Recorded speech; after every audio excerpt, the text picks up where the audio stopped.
Želim prije svega da pozdravim sve učesnike koji će biti danas prisutni na ovom webinaru koji se organizira o vodnim koncesijama, a u okviru projekta Strategija i akcioni plan okoliša životne sredine u Bosni i Hercegovini.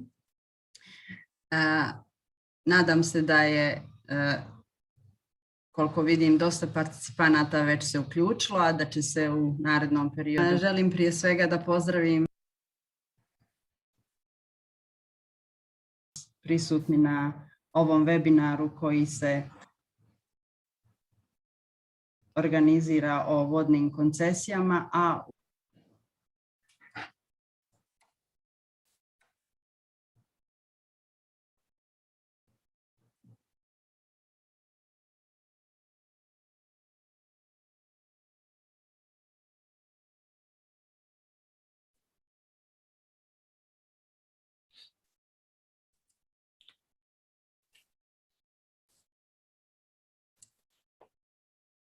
dobro jutro, ja se izvinjavam, došlo je do nekih tehničkih problema, nadam se da smo se uspjeli čuti. Dakle, počinjemo sa webinarom koji je vezan za koncesije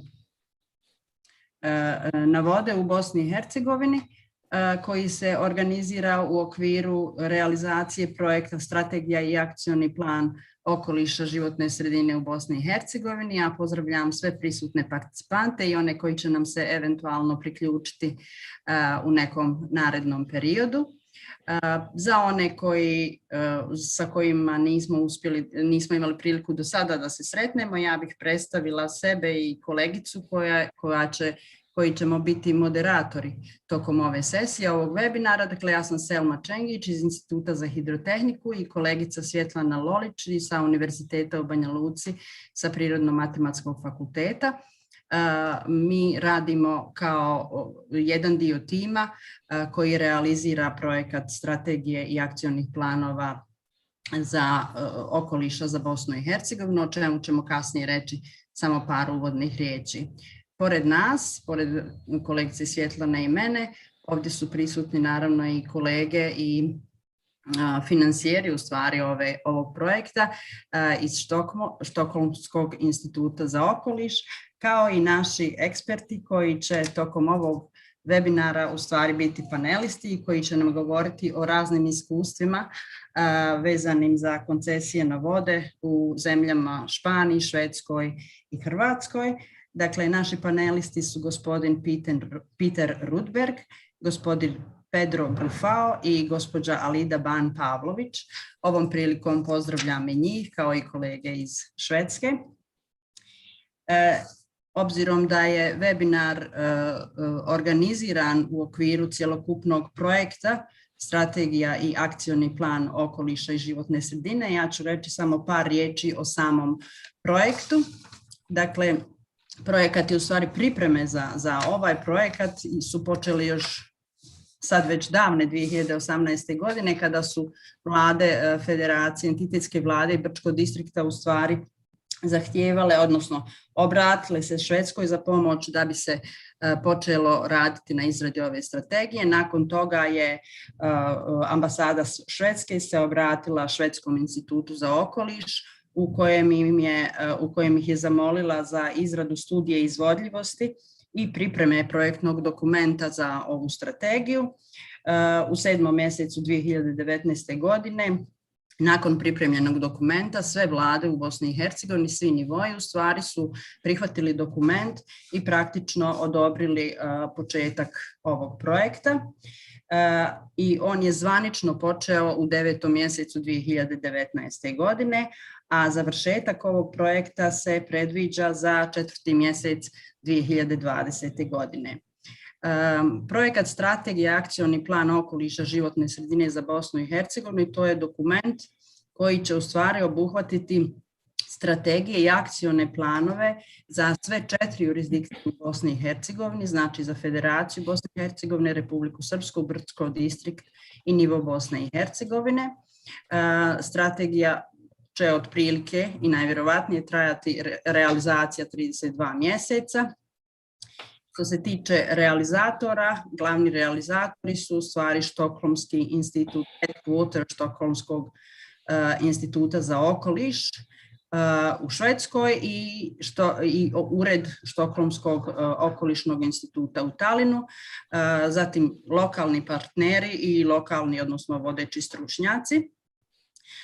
Partneri u ovom projektu su delegacija Evropske unije u Bosni i Hercegovini i nevladine organizacije. A što se tiče finansiranja, kao što sam već rekla, projekat finansira švedska vlada. Sama strategija koja će, kao što sam rekla, biti u stvari jedan dokument koji će raditi strategiju i akcione plane za sve 4 jurisdikcije u Bosni i Hercegovini, će u stvari sadržati sve one segmente koji su prema evropskoj legislativi zahtjevani za okoliš, što znači da će uključivati segmente voda, otpada, biološke raznolikosti, kvaliteta zraka, klimatskih promjena i energetike, hemijske sigurnosti i bezbjednosti, održivog upravljanja resursima, uključujući šume, riblji fond i minerale, i upravljanje okolišem, odnosno životnom sredinom, koja u stvari predstavlja horizontalnu politiku. Evo, to je bilo ukratko o projektu u okviru kojeg ćemo održati ovaj današnji webinar. Ja bih sada zamolila kolegicu Svjetlanu Lolić da nam da samo kratak pregled na neki način osnovnih informacija o stanju voda u Bosni i Hercegovini, nekom osnovne informacije u pravnom okviru vezane za koncesije za vode u Bosni i Hercegovini, a onda ćemo nastaviti po dnevnom redu kako vam je i dostavljen. Izvolite, Svjetlana. Hvala, Selma. Ja bih prvo da vam se zahvalim što ste se uključili u rad ovog webinara u ovolikom broju. Mislim, trenutno nas ima preko 100. I naravno da se zahvalim našim panelistima koji će učestvovati danas sa svojim izlaganjima. Ja sam Svjetlana Lolić, vanredni sam profesor na Prirodno-matematičkom fakultetu Univerziteta u Banja Luci. Kao što je Selma rekla, nas dvije smo konsultanti za izradu strategije i akcionog plana za sektor vode. Ja ću sad da podijelim prezentaciju sa vama.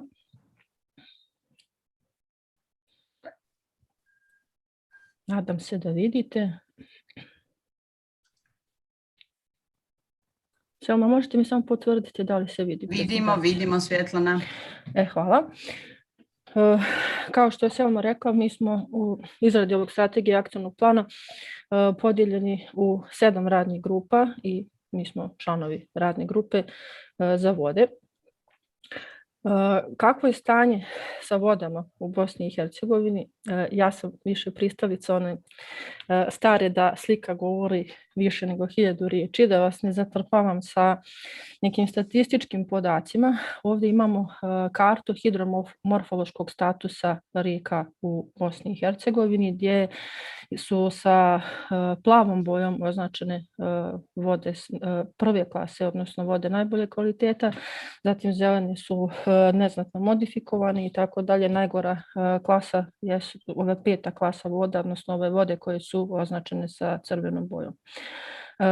Kad pogledamo ovako kartu kako to izgleda u Bosni i Hercegovini, možemo biti, pa da kažemo, relativno zadovoljni. Ne baš potpuno zadovoljni kao kad pogledate dole kako to izgleda u Crnoj Gori, ali naše vode su još uvijek relativno dobrog kvaliteta i ono što se trudimo se da to tako i zadržimo i da poboljšamo njihovo stanje. Odnosno, poenta i ono što zahtijeva Europska direktiva jeste postizanje dobrog statusa voda.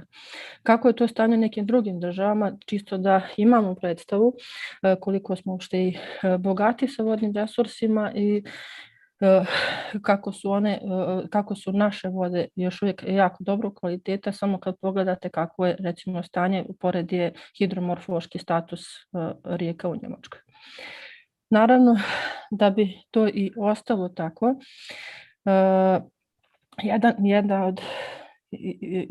jedan od načina jeste da se jeste i izrada ove strategije i akcionog plana, odnosno veoma je bitan taj aspekt upravljanja vodama.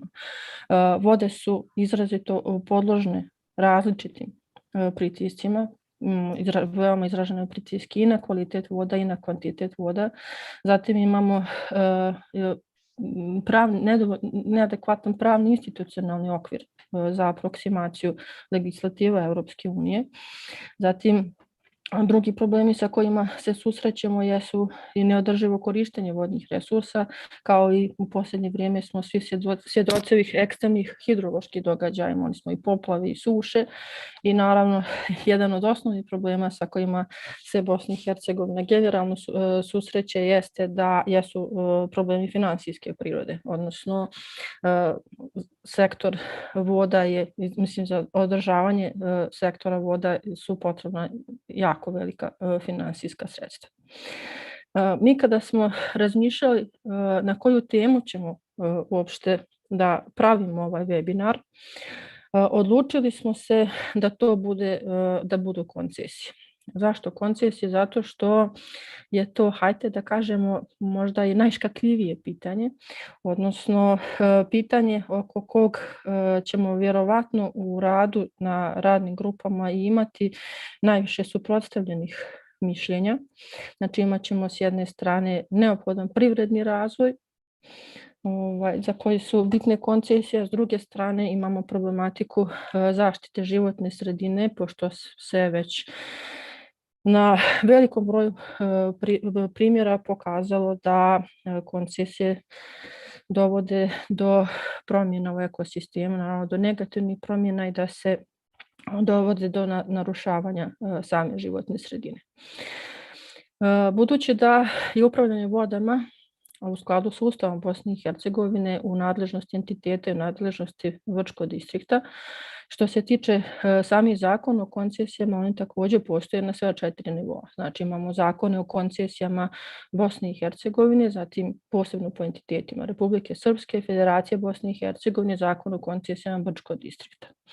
Federacija je opet specifična po tome što imaju i kantonalne zakone o koncesijama, a također na svim ovim nivoima postoje i podzakonski akti.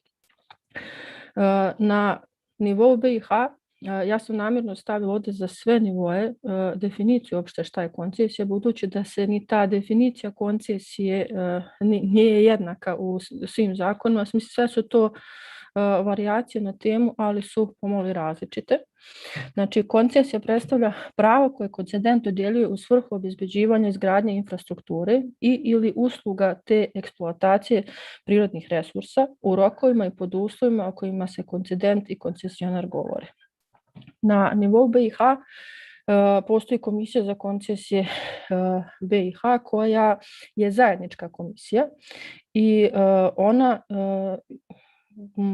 predlaže dodjelu koncesija za ona koncesiona dobra koja se prostiru na 2 entiteta ili, odnosno na Republiku Srpsku i Federaciju ili Vrčko distrikt. Znači kada se koncesiono dobro ne nalazi samo na teritoriji jednog entiteta ili Vrčkog distrikta. Odluku o dodjeli koncesije donosi Vijeće ministara Bosne i Hercegovine, a neophodno je ratificiranje od strane parlamenta BiH. Znači jedna poprilično komplikovana procedura. I ugovor o koncesiji na nivou BiH se dodjeljuje na 30 godina pod posebnim uslovima na 50, tako je za izgradnju nekog objekta potreban nešto duži vremenski period. Na nivou Federacije BiH također postoji komisija za koncesije Federacije BiH. Odluku o dodjeli koncesija donosi vlada Federacije nakon prijedloga resornog ministra i u zavisnosti od predmeta same koncesije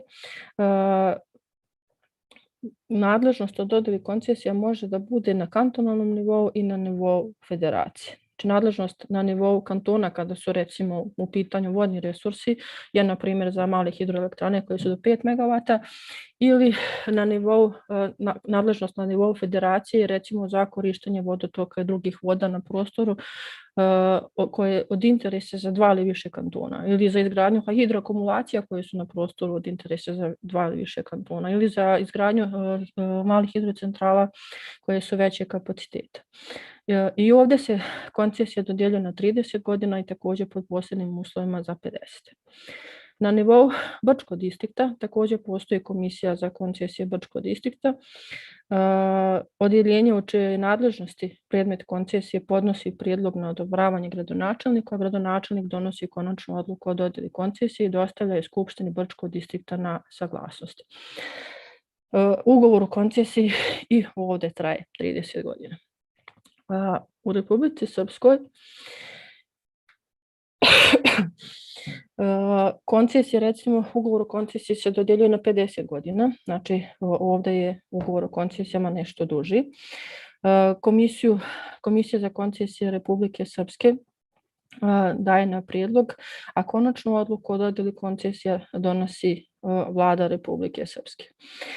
U zakonu o koncesijama se navodi i preporuka za izdavanje koncesija, odnosno da izdavanje koncesija doprinosi privrednom razvoju, stvaranjem stimulativnog pravnog okvira za privlačenje stranih i domaćih investicija uz istovremeno unapređivanje transparentnosti postupka dodjele koncesija i povećanje efikasnosti i dugoročne održivosti koncesionih projekata, te odgovornog upravljanja prirodnim bogatstvima i javnim dobrima.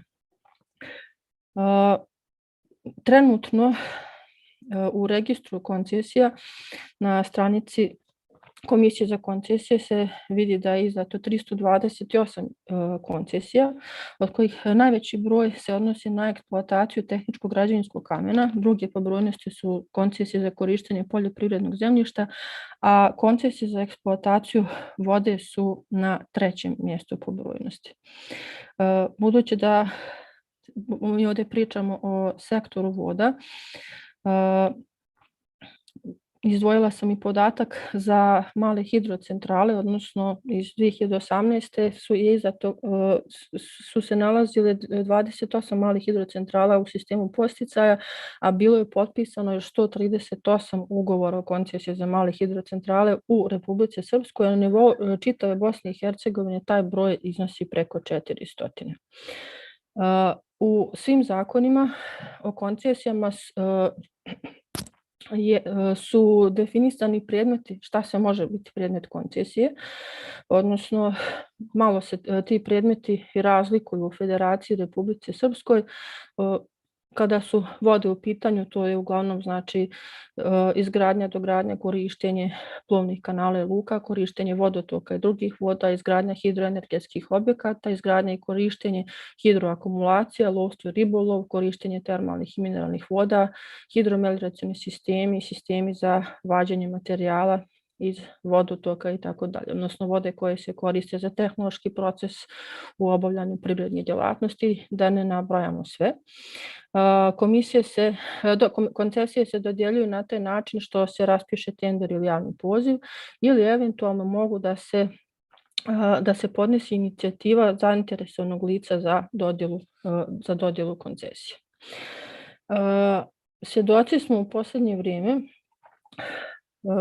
velikog broja kampanja od strane nevladinih organizacija, uglavnom od lokalnih zajednica, od lokalnog stanovništva, koji podnose veliki broj prigovora, pa čak i tužbi za dodjelu koncesija, zato što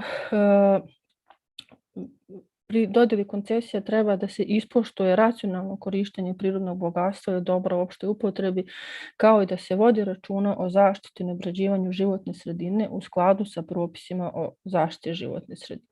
Znači, to su dvije tačke koje su se u praksi pokazale da vrlo često dolazi do, pa da ne kažem do neispunjavanja u potpunosti obaveza, odnosno dolazi do velikog narušavanja ekosistema u cjelini, odnosno prilikom konkretno izgradnje malih hidrocentrala da se ne uspostavlja ekološki prihvatljiv potok ili protok, odnosno da dolazi do narušavanja nizvodnih biocenoza. Ja ću ovom prilikom da spomenem da je nedavno usvojena u Republici Srpskoj deklaracija o zaštiti rijeka, koja je usvojena na nivou Federacije Bosne i Hercegovine još prošle godine.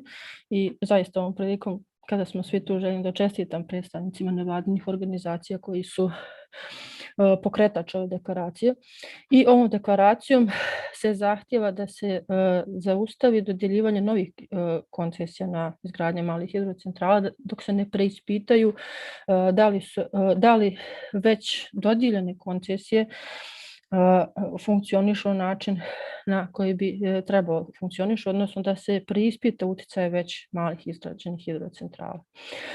Ono što je svakako za naredni period neophodno da se zakon o koncesijama na nivou Bosne i Hercegovine uskladi sa EU direktivom o dodjeli ugovora o koncesijama, kako ne bismo imali ovako različite definicije i kako bi postupak dodjele koncesija bio prije svega transparentan, također da se vodi redovno ažuriranje registra koncesija koji je dostupan svima, da je jasno definisana raspodjela prihoda i tako dalje.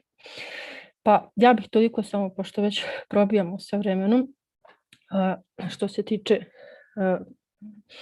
nekog pravnog aspekta o koncesijama u Bosni i Hercegovini, želim samo da vam napomenem i da vas pozovem, ako ste zainteresovani za učešću u radnih grupa o vodama, imate ovdje mail adresu i moju i Selminu, pa vas pozivam u svakom slučaju da nam se pridružite u izradi ove strategije akcionog plana.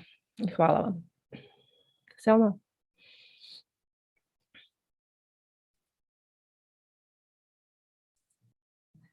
Hvala Svjetlana, nadam se da se čujemo. Ovo je bio kratki pregled informacija vezanih za koncesije u Bosni i Hercegovini, a sada nam prema dnevnom redu predviđeno da malo razgovaramo o koncesijama na vode i o iskustvima, o izazovima, ali i o društvenim prednostima koncesija u skladu sa standardima Evropske unije iz perspektive određenih država članica, kao što su u našem slučaju Švedska, Španija i Hrvatska. Dakle, naš prvi panelist će biti gospodin Peter Ruderberg. Ja bih samo prije nego što predstavimo, a vi već na svojim na displeju imate kratku biografiju, ali prije nego što predstavimo našeg eksperta gospodina Petera, ja bih rekla da tokom, samo da logistička jedan komentar, tokom izlaganja vi možete postavljati pitanja na dnu ekrana imate prozorčić Q&A, dakle ukoliko vam u tom momentu dok naši panelisti drže predavanja bude značajno da postavite neko pitanje, slobodno ga upišite, a mi ćemo onda negdje pred kraj ove sesije, kada imamo opredjeljeno vrijeme za diskusiju, ova pitanja čitati i naši eksperti će pokušati da odgovore na to. Dakle, dobro jutro gospodine Peter. Što se tiče gospodina Petera, on je istraživač koji radi za Štokholmski institut okoliša i on je vodeći stručnjak za oblast voda u ovom projektu Strategije akcionog plana za Bosnu i Hercegovinu. Peter je doktorirao na Univerzitetu Wageningenu u Nizozemskoj i tu se bavio istraživanjima o provedbi okolišne politike i istraživanjima vezanim za upravljanje vodama. Stručne oblasti, uže stručne oblasti kojima se Peter bavio, obuhvataju utjecaj klimatskih promjena i prilagođavanja, ali sa fokusom na sektor voda i otpadnih voda. I također se značajno Peter bavi sa interakcijama između energetike i regulatornih sistema zaštite okoliša u kontekstu proizvodnje električne energije. Dakle, ja bih zamolila gospodina Petera da nam sada da svoju prezentaciju vezano za iskustva iz Švedske, a vezano za koncesije na vode. Hvala, izvoli Peter. Great, Selma. Thank you very much. It's great to be here and to present and to be able to interact with you all.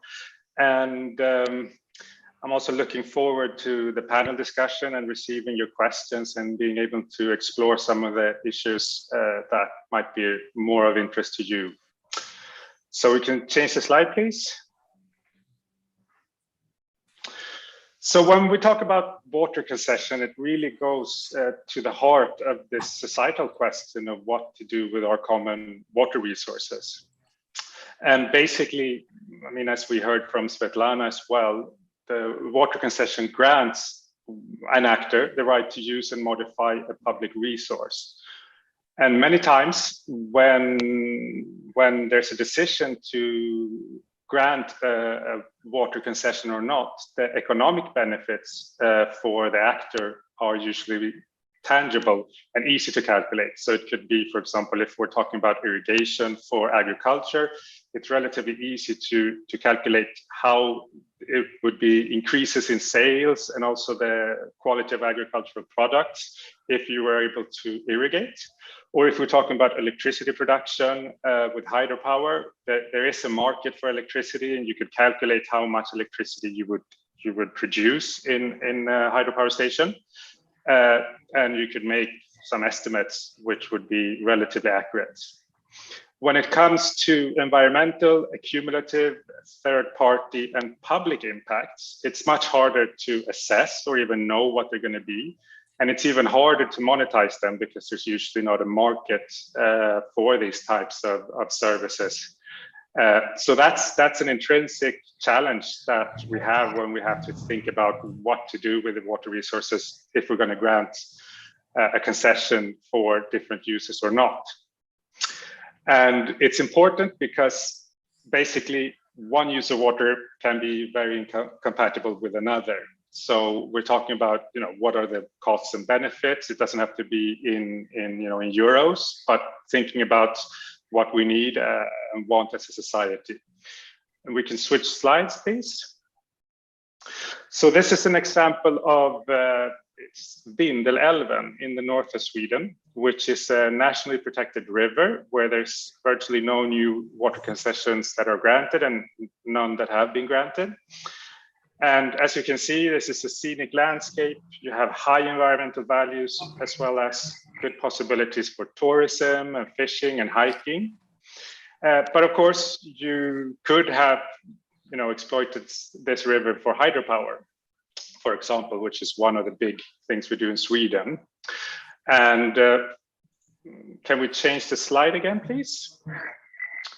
So this is a photo from the Luleå River, which is a bit further north. And what we can see is a flow depleted river section because of diversion for hydropower production. So basically this stretch of river is dry all year round, except for emergency situations when they have to release water. And basically during the last century in Sweden, the Luleå River and several other of the large river systems in Sweden were changed. Basically, they were changed from ecosystems to electricity production systems. So we have lots of hydropower production, and basically the rivers have been completely modified. And this has a very high impact on the landscape. This had a big impact on the indigenous Sami population. In the photo, I don't know if you can see it, but there's actually 3 reindeers walking around on the depleted riverbed. And basically, it's lots of challenges for the Sami population with their cultural landscapes and their heritage. And then we have, the riverine ecosystem is not at all what it was before. So the impacts of granting water concessions for different uses can be very, very high. But at the same time, Luleå River, in this case, it produces roughly 10% of Sweden's total electricity consumption. So it's very valuable for the electric system in Sweden and for renewable electricity production. Can we switch the slide, please? So in 1973, there were some researchers that came up with this term wicked problem, which is basically saying that there are no optimal technical or scientific solutions that can be found that takes into account all relevant factors. It's very much political, legal, ethical, and economic preferences and trade-offs that are the basis for agreeing to or rejecting different decisions or development paths. So, of course, we should have evaluations and scientific data and do, impact assessments and so on. But it's not going to solve the issue and ensure that everybody agrees to it. So these preferences very much are the ones that we have to discuss and come to some sort of agreement. And preferences are open for discussion, and legislation is open to some level of interpretation as well. So I have this photo. If we switch slides, and this is just a simplistic illustration, but it kind of goes to the point of saying, what's the best color? Well, it depends. We can of course have different opinions, and I like blue, but we're not going to find a definite answer to what's the best way in every case, and somehow we have to find a way of dealing with this, and maybe not expecting science and other actors or government actors to have this definite answer that we're all going to agree to. So if we change again the slide. So this is just, Svetlana also spoke about this, and these are some of these guiding principles that we can use in cases where we're dealing with wicked problems. And it's this issue of transparency, which is very important, deliberation, what we're doing right now, discussion, and having different ideas. Also the rule of law, ensuring that the legislation in place, both in the country, but also from the EU, the ones that apply, are actually followed. If there's requirements for an environmental impact assessment, well, it should be done. If there's requirements for minimum flows, it has to be done as well. Those are basics that just have to function correctly. Otherwise, it's very hard to do, to ensure that what we're doing is in the interest of society.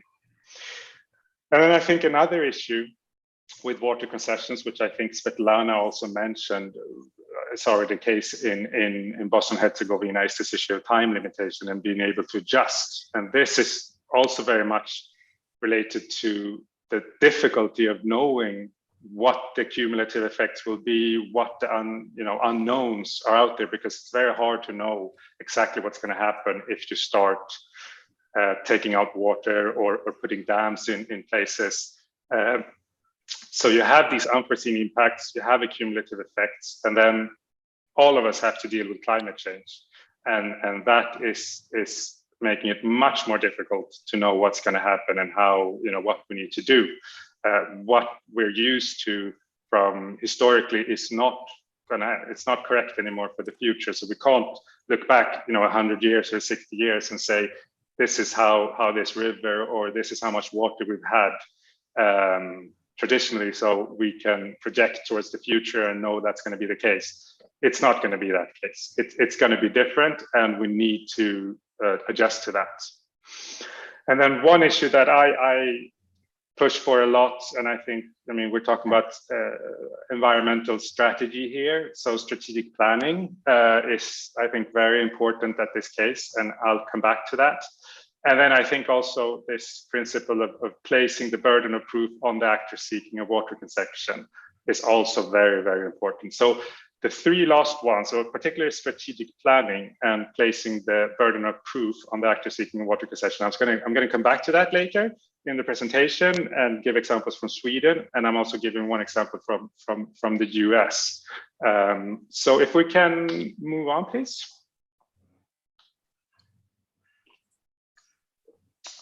So in the background of the decision to grant a water concession or not, we do have some EU rules that are starting to apply to Bosnia and Herzegovina. So it's in the process of approximation. So, it's started to apply and transpose, for example, the EU Water Framework Directive. We have the Sava River Basin Authority set up and working, and that's part of this approximation and implementation. And there's really, two or three overriding objectives in the EU Water Framework Directive. And I think Svetlana mentioned one, and that's to reach good status of all water bodies. But actually, which is particularly relevant for Bosnia and Herzegovina because you have such good status of the water body. It's also this issue of non-deterioration. It's not really enough to say, okay, we're gonna get good status everywhere if that means that all these blue rivers that Svetlana showed go to green, because then there's this deterioration from a better status right now than good. And that's also something that the Water Framework Directive deals with. And then we have the issue of good potential in highly modified water bodies, which are the ones that right now have been severely modified. And I mean, in Bosnia and Herzegovina, you already have, for example, large hydropower stations with dams. Those would be the cases where you would look to reaching good potential, or it could be harbors, or it could be different areas where you've already modified the status of the water historically for a good reason, and you have to reach good potential.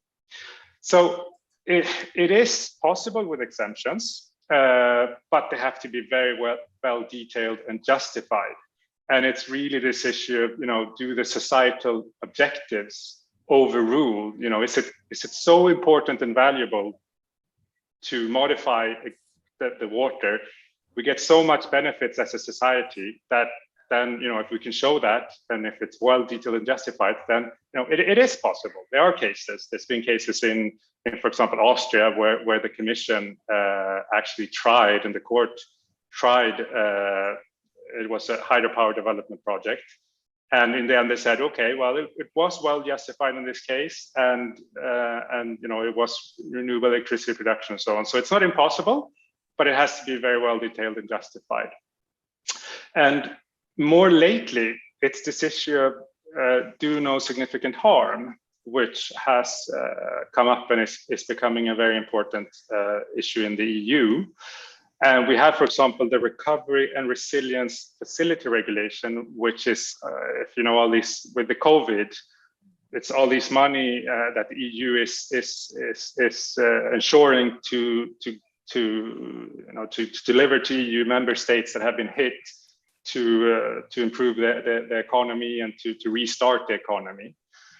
And basically, they've had this commission had these technical guidance notes on how should we apply this do no significant harm to ensure that this funding doesn't go into sectors and areas that will actually undermine the environmental objectives of the Union.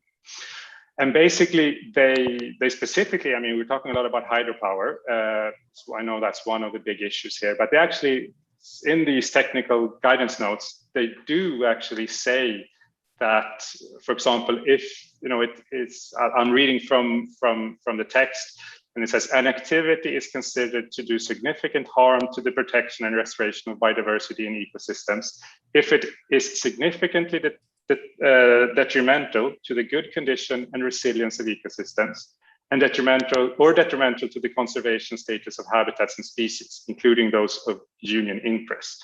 And they specify, for instance, if a hydropower plant requiring building a dam on an untouched area is assessed, the impact of the dam would be evaluated against a scenario where the concerned river remains in its natural state, rather than considering a different possible alternative use of the area. So if you have to see if a proposed activity does significant harm, you're actually comparing this new activity with leaving the river as it is in an unaltered status. So it's quite significant requirements. And then you also have on a broader level, it's still a draft, but it's the taxonomy regulation, and it's trying again to funnel into green investments in the EU. And they also speak about many things, but hydropower is one of them. And they also say, construction of new hydropower plants, it has to be conceived, designed, and located, so it does not entail any deterioration or significant deterioration of the specific water body. So again, it's moving on an EU level, it's moving towards quite significant requirements to be able to say, okay, we're going to have new developments in place, be it hydropower, which is one of the topics we're talking about, or it could be irrigation and so on. So this is at back from the EU. It's moving towards this quite strict requirements if we're going to give new concessions. So if we can change the slide again, please. Ja se izvinjavam. So when we talk about strategic planning, and I think it's very suitable since we're talking about, yes? Ja se izvinjavam, samo sam htjela, hvala mnogo na interesantnoj prezentaciji, ali samo da upozorim Pitera, obzirom da smo ograničeni sa vremenom, mi imamo još možda predviđenih 5. How much time is it? Pa sada je već Okay. Now, 10, imamo još jedno 5 minuta, Peter. But okay, I'll finish quickly. Hvala. So it's this issue, where should we have restrictions to granting new water concessions? So, if we have an area with water scarcity already now, maybe it's not the best idea to give concessions for increased irrigation agriculture. If we have water bodies with high status and with endemic aquatic species, maybe those stretches and areas and water bodies are not the best place to construct new hydropower. In Sweden, so if we're moving, we have strategic planning, and basically in Sweden it's an ongoing process, and it's looking. I mean, the basics is saying that large-scale hydropower plants should be refurbished, and if it's possible, the capacity should be increased. And I think here it's important to distinguish between large-scale dam hydropower and small-scale run-of-the-river hydropower. So the smaller ones don't have this capacity to regulate. Basically, it's very similar to other variable renewable electricity sources such as wind power, biofuels, or well, actually biofuels you can control, but wind power and solar power is very similar in the sense that it produces when it produces. In the case of run-of-the-river hydropower, it produces as the water flows.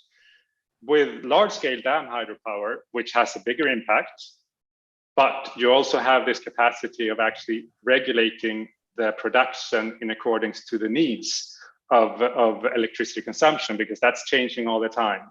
And you need to have the capacity to regulate production to be in line with that. And so basically in Sweden, the biggest ones, the strategy says, let's refurbish them and increase the capacity. And the small scale, we have, around 2,000 hydropower stations in Sweden. 200 of those are the big ones, and the rest, 1,700, 1,800 are small. And for all of those, it has to reach good ecological status. And that's, fauna passages, minimum flow, and in many cases, it will lead to dam removal as well, because it's just not worth continuing to produce if you put on these stricter environmental requirements.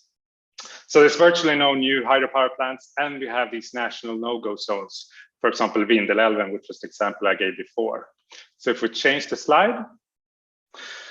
So this is just an example. The darker the color, the more valuable is the river basin, the hydropower production in that river basin. So this is the map of Sweden. So you can see how they're looking. The ones that are lighter in color or white are the ones where there's less value for the electric system, and more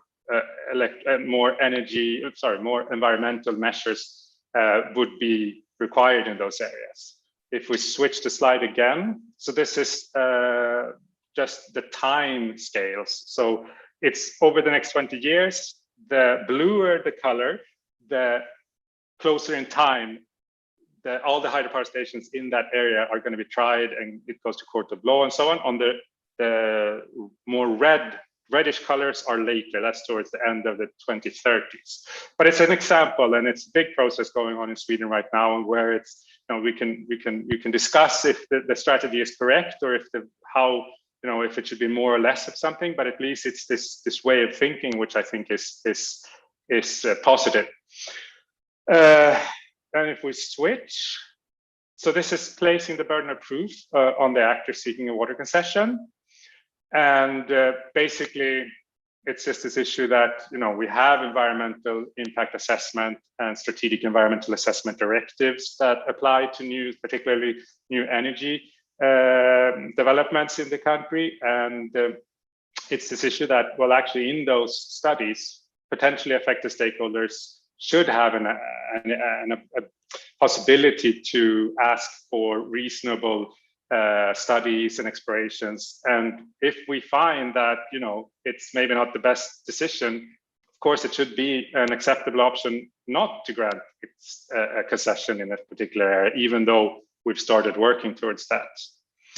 So if we switch again, so this is an example from the US where they have this process. It's non-federal hydropower projects, time limits, and basically even if you've had a hydropower station before, and right now they're in the process, it's ongoing in the US. When a concession ends, if the actor wants to continue to produce hydropower, for example, in that basin, they have to show that this is actually the best option for this basin. And you have to evaluate different options, which could be environmental, hiking, recreation, and also, of course, ensure that it's in line with existing environmental legislation. And with this process, virtually all hydropower stations in the US are modified, and there are various stations that are removed. And if we give an example, if we switch, and I'm almost finishing now. So this is the Sturgeon River in Michigan, an area with high environmental and recreational values. And they had to apply for a new concession. It expired. And it just came to the conclusion in this process that actually the other values of uses of this river basin were actually higher value than continuing hydropower production. So with that, if we switch again, I'm finished. Feel free to contact me. It's been great to be able to present for you. Thank you. Selma, I'll hand it over to you.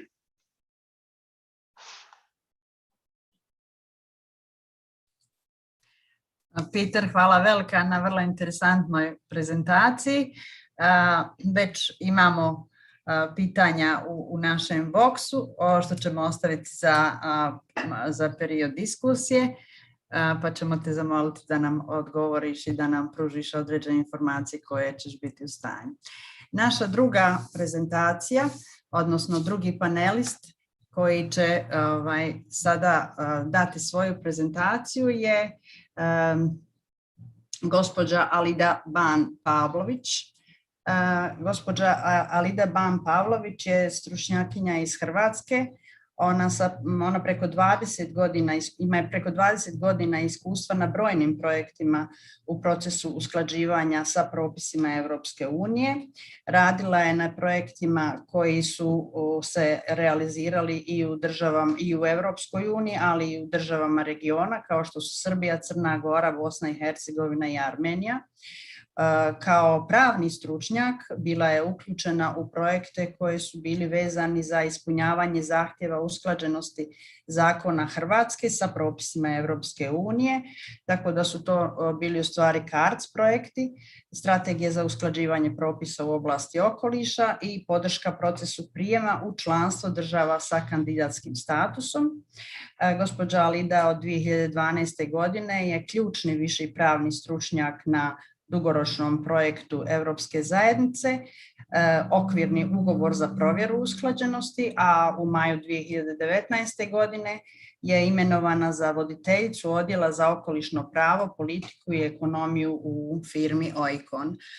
Gospođo Alida, dobrodošli. Ja bih vas zamolila da nam prema našem dnevnom redu date prezentaciju koju smo dogovorili i koju ste pripremili. A ona je vezana za koncesije za korištenje vode i iskustvo Hrvatske u procesu usklađivanja sa Europskom unijom. Izvolite, gospođo Alida. Gospođo Čengić, hvala.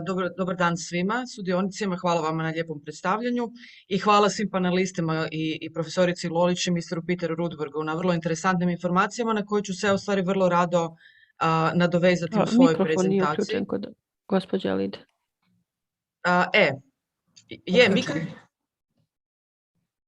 Mikrofone. Mi čujemo. Gospođo Alida, sad vas trenutno ne čujemo, možete samo unmute.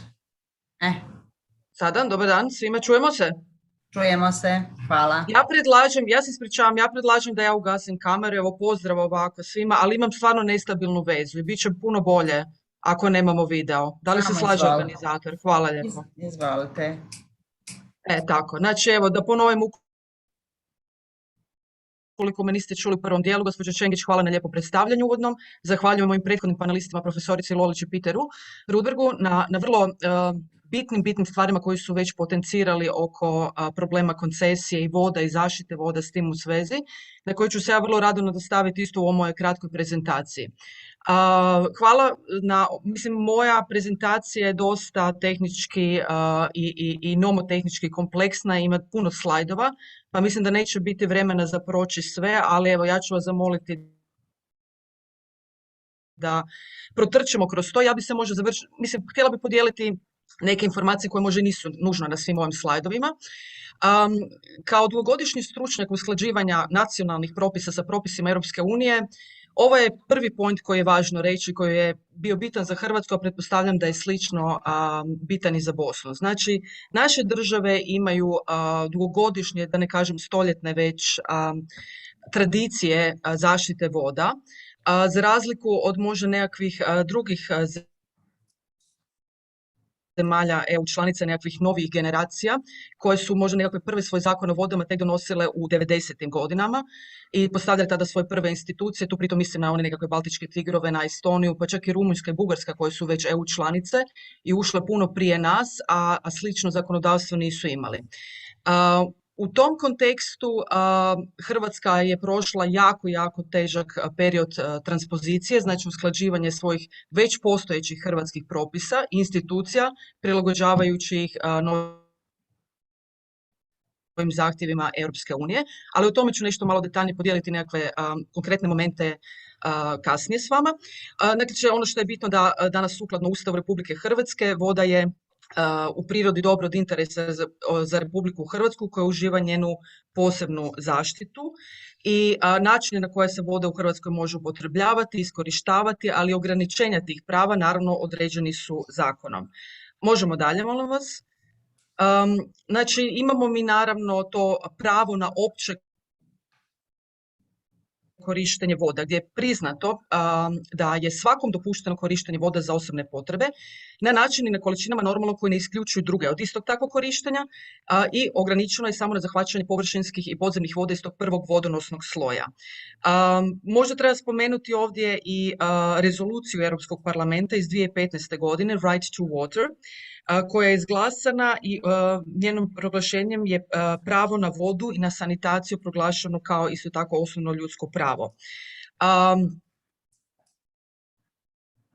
Međutim, naravno, pravna uređenja idu onda korak dalje, postoje, znači, uređuje se korištenje voda preko granica općeg i slobodnog korištenja voda, onda imamo red prvenstva po namjenama i mjestu korištenja voda, a na kraju sva ta prava u određenim ekstremnim situacijama mogu biti u potpunosti ograničena, kao na primjer što bi bilo u privremenoj nestašici vode.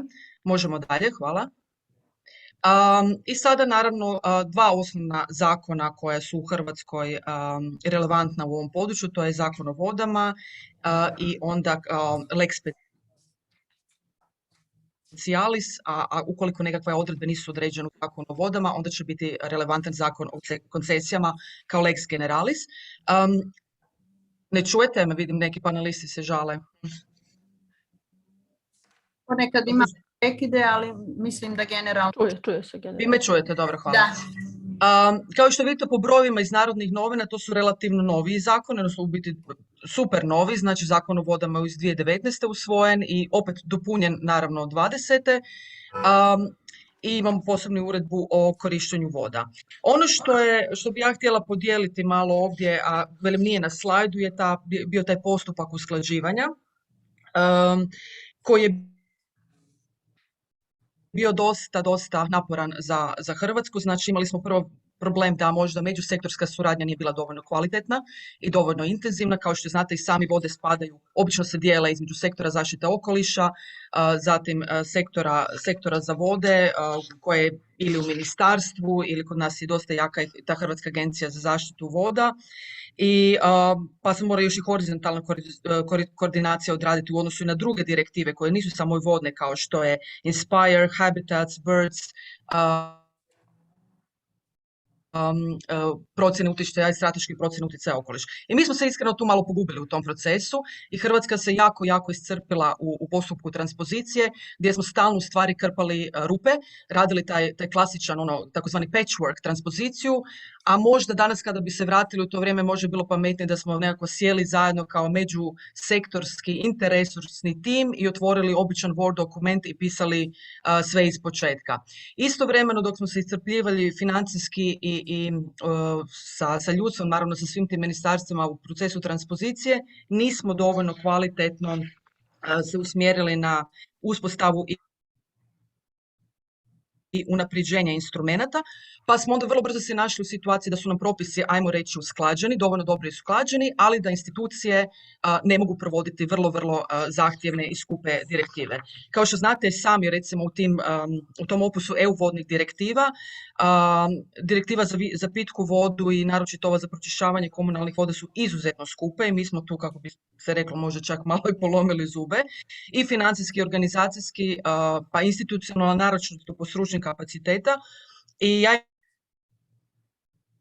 imam informaciju iz ministarstva da je provedba ovih direktiva u Republici Hrvatskoj samo ove dvije, znači drinking water i urban waste water, da je do kraja prijelaznih razdoblja koje smo dobili dogovorili s Europskom unijom da smo potrošili 28 milijardi kuna. Danas su navodno po ocjeni Europske unije dobro primijenjene u Hrvatskoj, međutim neki dosadašnji rezultati monitoringa pokazuju da i dalje Hrvatska ima izražen problem onečišćenja voda iz različitih izvora, a pritom mislim na poljoprivredu i na otpadne vode. Možemo dalje. Gospođo Selma, može? Aha. Sad ovo... Da sad ne nabrajam, kroz ovo možemo protrčati, znači tu su vam taksativno nabrojene sve aktivnosti vezane uz korištenje voda za koje je potrebna u Hrvatskoj koncesija. Mislim da možemo odmah dalje, panelisti se mogu vratiti na to i sami si pročitati. Sličan slajd, znači imate točno pobrojeno kakve uvjete, znači pravne, financijske i tehničke mora koncesionar u Hrvatskoj ispuniti. I koji su najvažniji pravni uvjeti, koji su najvažniji tehnički uvjeti. Možemo odmah isto dalje, na to se ljudi mogu... Također razlikujemo dva postupka davanja koncesije putem javnog nadmetanja i izdavanje koncesije neposredno na zahtjev. Znači ovaj putem javnog nadmetanja to su oni naravno višeg ranga koje se tiču proizvodnje električne energije, eksploatacije pijeska i šljunka ili bilo kojih zahvata gdje se koristi voda na javnom dobru ili na nekretninama u vlasništvu Republike Hrvatske. Dok ove neposredno na zahtjev su obično koncesije pokrenute od strane vlasnika nekretnina ili nekog drugog stvarnog prava na nekretnini za gospodarsku aktivnost, znači koja ima neku vezu sa vodom. Možemo isto tako dalje. Onda imamo, dakle, koncesionar stekao koncesiju mora normalno dobiti važeću odluku o dodjeli koncesiji i nakon toga se sklapa ugovor o koncesiji. Znači, bitno je napomenuti da ovdje koncesionar nikad ne postaje vlasnikom tog općeg ili drugog dobra, on samo stječe pravo korištenja u određenom vremenskom razdoblju, a moram priznati da je to vrlo često, ljudi misle da je neko dobio nekakav ili kupio ili stekao nekakav izvor vode, što naravno nije slučaj i ne može biti nikako dozvoljeno. Možemo dalje ići. I sad opet, naravno, ovisno o vrstama koncesije imate različite nadležnosti, znači ko će u određenom trenutku donijeti odluku o davanju koncesije. Hrvatski sabor će to uvijek biti u slučaju hidroelektrana viših postrojenja. Vlada Republike za ove manje snage, znači 5 do 20 MW, onda imamo ove mineralne geotermalne vode, za neke druge aktivnosti još manjeg ranga vezano uz vodno gospodarstvo, to će biti Ministarstvo gospodarstva i održivog razvoja, a u nekom određenom kategoriji osoba, koje možda ne trebaju koncesiju, ali nego samo korištenje voda, izdat će se dozvola, a za to će biti onda nadležne Hrvatske vode. Isto tako možemo dalje. Evo je možda interesantan podatak da vidite koliko smo aktivni oko toga, znači malo više nego Bosna. U zadnje 4 godine tu je nekakav trend da znači oko 500 koncesija se izdaje godišnje i one se izdaju na vrijeme od 30 do 60 godina. Ja nažalost nemam podatak, ali ako nekog interesira možemo provjeriti s ministarstvom točno da se definira koje tipovi koncesija su najviše ovdje zastupljeni. Možemo ići dalje. Ovo je jako bitno. Znači, sad se vraćamo na zaštitu vode. Ovo je možda dosta u liniji sa prezentacijom gospodina Petera Rudberga i znači do koje mjere, koji je taj omjer ili na koji način će politika, ekonomija i pravo uključiti elemente zaštite voda u svoje odluke. Kako mi znamo, to je vrlo, vrlo lukrativan sektor, ali istovremeno to je neophodno ljudsko pravo, jer bez vode ne možemo jednostavno živjeti. Znači, što god da se radi, bilo da se radi o vodopravnoj dozvoli najnižeg ranga, o koncesijama, bitno je uvijek osigurati da se to iskorištavanje vode, znači naravno u načelu spriječiti daljnje bilo kakvo pogoršanje voda, ali isto tako spriječiti kod izdavanja dozvola da se vode dalje degradiraju. U kontekstu nastavno na profesoricu Lalić, mislim da je to već na idućem slajdu, ako možemo, tako je. Mi smo znači uveli raskid, kao jedan od razloga raskida ugovora o koncesiji, dodali smo specifičan razlog, i to je raskid ugovora o koncesiji na strani koncesionara. Znači, ako se primijeti kroz gospodarske korištenje vode da su nastale promjene u vodnom režimu i da je znatno pogoršalo se stanje voda, dogodit će se to da će koncesionar biti obavezan da bi spriječio daljnje pogoršanje stanja voda, biti vjerojatno obavezan na dodavanje novih nekakvih tehničkih i preventivnih elemenata, što može u nekom trenutku njemu više neće biti isplativo. Znači, ovdje je dana mogućnost i samom koncesionaru da odustane od ugovora o koncesiji ako ne može zaštititi više, odnosno spriječiti daljnju derogaciju vodnog režima. Možemo dalje.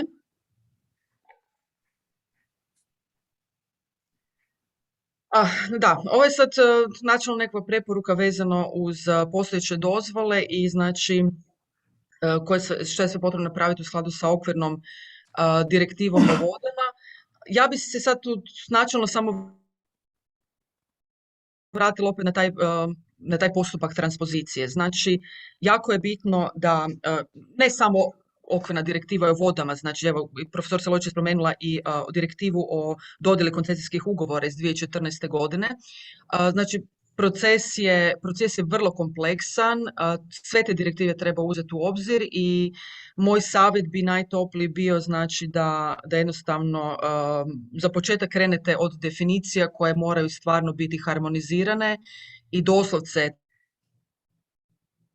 transponirane u vaše zakonodavstvo, jer kao osoba, evo ja sam prvo 10 godina radila znači u Hrvatskoj na postupku usklađivanja zakona, a zadnjih 10 godina sam preko ograde, znači od strane Europske komisije proučavam stupanj usklađenosti implementacije hrvatskih zakona i oni jako, jako strogo gledaju znači te statuse transpozicije i ukoliko vam već definicije ne funkcioniraju i nisu dobro postavljene, ostatak dokumenta, znači prva 2 članka ciljevi i definicije, ostatak dokumenta vjerojatno i zakona neće funkcionirati isto tako. Evo samo da ponovim, znači možda bi s ovom kratko i završila. Mislim da još imamo 2-3 tehnička slajda koje možete si pogledati koliko je, ako možete trčati na brzinu gospođo Čengić, mislim da imamo podatak isto koji je podijeljen, evo koliko je bio ukupan prihod u 2019. 70 milijuna kuna, tu sad imate točno razvrstano i koje su financijske obaveze. A znači ponavljam, ja bi završila sa savjetom da budete pametni, da učite definitivno na našim greškama oko te transpozicije koja nas je koštala jako puno, ponavljam, i vremena i novaca i neuspjeha. možda preko 15 godina da to, nažalost nismo imali nekakvih boljih primjera, velim neke druge države članice su ušle puno lakše, puno brže nego mi. Pretpostavljam da isto ovaj težak proces čeka i vas. Pogledajte u nas, učite iz našeg primjera, probajte sve što je jednostavnije i čak iz početka ponavljam, nije problem otvoriti, potpuno usvojiti novi zakon, nego da se krpaju rupe, otvaraju se drugi sektori i onda lijevi odjel ne zna šta radi desni odjel, jer to će se svaki puta raspast ko kula od karata. I u tom smislu, naravno, evo, mi smo tu uz vas, uvijek nam se možete obratiti, uvijek ćemo vam rado pomoći na bilo koji način. I evo, ja bih se svojim kratko pozdravila webinar, nadam se da sam stigla, da sam ušla u svoj vremenski slot. A ponavljam, ja se ispričavam cijelom webinaru da nisam u mogućnosti zbog neodgodive obaveze sudjelovati dalje na panelskoj raspravi, ali s organizatorom smo se dogovorili sva konkretna pitanja koje imate uz vode u Hrvatskoj, slobodno stavite na mail i mi ćemo se potruditi i vratiti se našim nadležnim tijelima da vam daju odgovor i svaku pomoć koju možemo. Evo, toliko od mene. Hvala. Gospođo Ban, hvala vam mnogo na vrlo korisnoj prezentaciji, odnosno na onome što ste nam rekli, naročito je za nas to važno obzirom da se radi o Hrvatskoj, o našoj susjednoj zemlji. Posebno nam je važno posebno su nam bili značajni savjeti koji ste nam dali, iako naravno već smo čuli o tom problemu, ali u svakom slučaju nadam se da ćemo biti u mogućnosti, kao što ste rekli, da učimo na vašim greškama i da se savjetujemo s vama i da konsultujemo i vas i ostale konsultante u Hrvatskoj. Hvala mnogo. Mi vas sada pozdravljamo. Pitanja koja budu opredjeljena za vašu prezentaciju, odnosno za hrvatsko iskustvo iz Hrvatske, mi ćemo proslijediti i nadamo se da ćemo u što skorijem roku dobiti odgovore, odnosno participanti. Hvala mnogo, bilo je vrlo interesantno. Doviđenja, prijatno. Prema našem dnevnom redu, nakon gospođe Ban, mi imamo kratku pauzu. Ja bih predložila da skratimo malo pauzu, odnosno da se ponovo susretnemo u 10:15. Znači imamo nekih 7-8 do 10 minuta pauze ukoliko se slažete. Dakle, u 10:15 počinjemo sa narednom prezentacijom. Hvala.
Dobrodošli na sljedeći dio ovog webinara.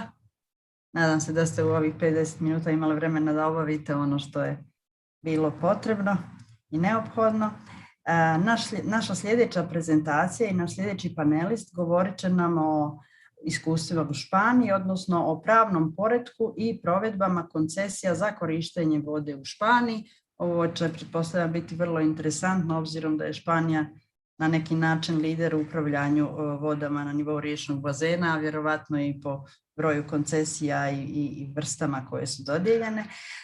Ovu prezentaciju će nam dati profesor Pedro Brufao, koji radi kao savjetnik za pitanje vode, okoliša, energije i javnog prava za državne i privatne organizacije. Gospodin Pedro je doktorirao u oblasti upravnog prava na Univerzitetu Carlos III u Madridu u Španiji, a magisterij u oblasti energetike i okolišnog prava je zaokružio u okviru Fulbrightovog programa na Univerzitetu u Sjedinjenim Američkim Državama. Trenutno radi kao profesor upravnog prava na Univerzitetu u Španiji. Gospodine Brufao, izvolite, floor je vaš. Hello, good morning. Thank you so much for the invitation to take part in this seminar. Well, I will try to explain Spanish water law, which is sometimes very difficult to comprehend all the issues that involve the water permits regime in Spain and the use of water in general. So I will try to translate into normal English or normal language all the clues of our Spanish water law regime.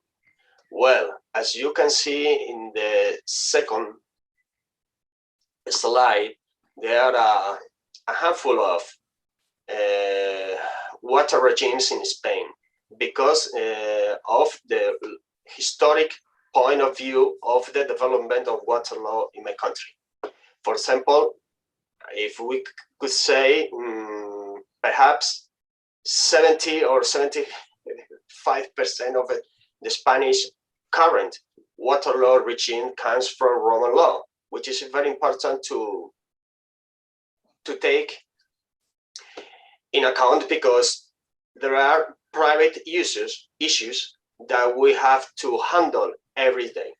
For example, now the main law is the 1985 Water Act, now the 2001 Water Act, that explains the general framework of water law in my country.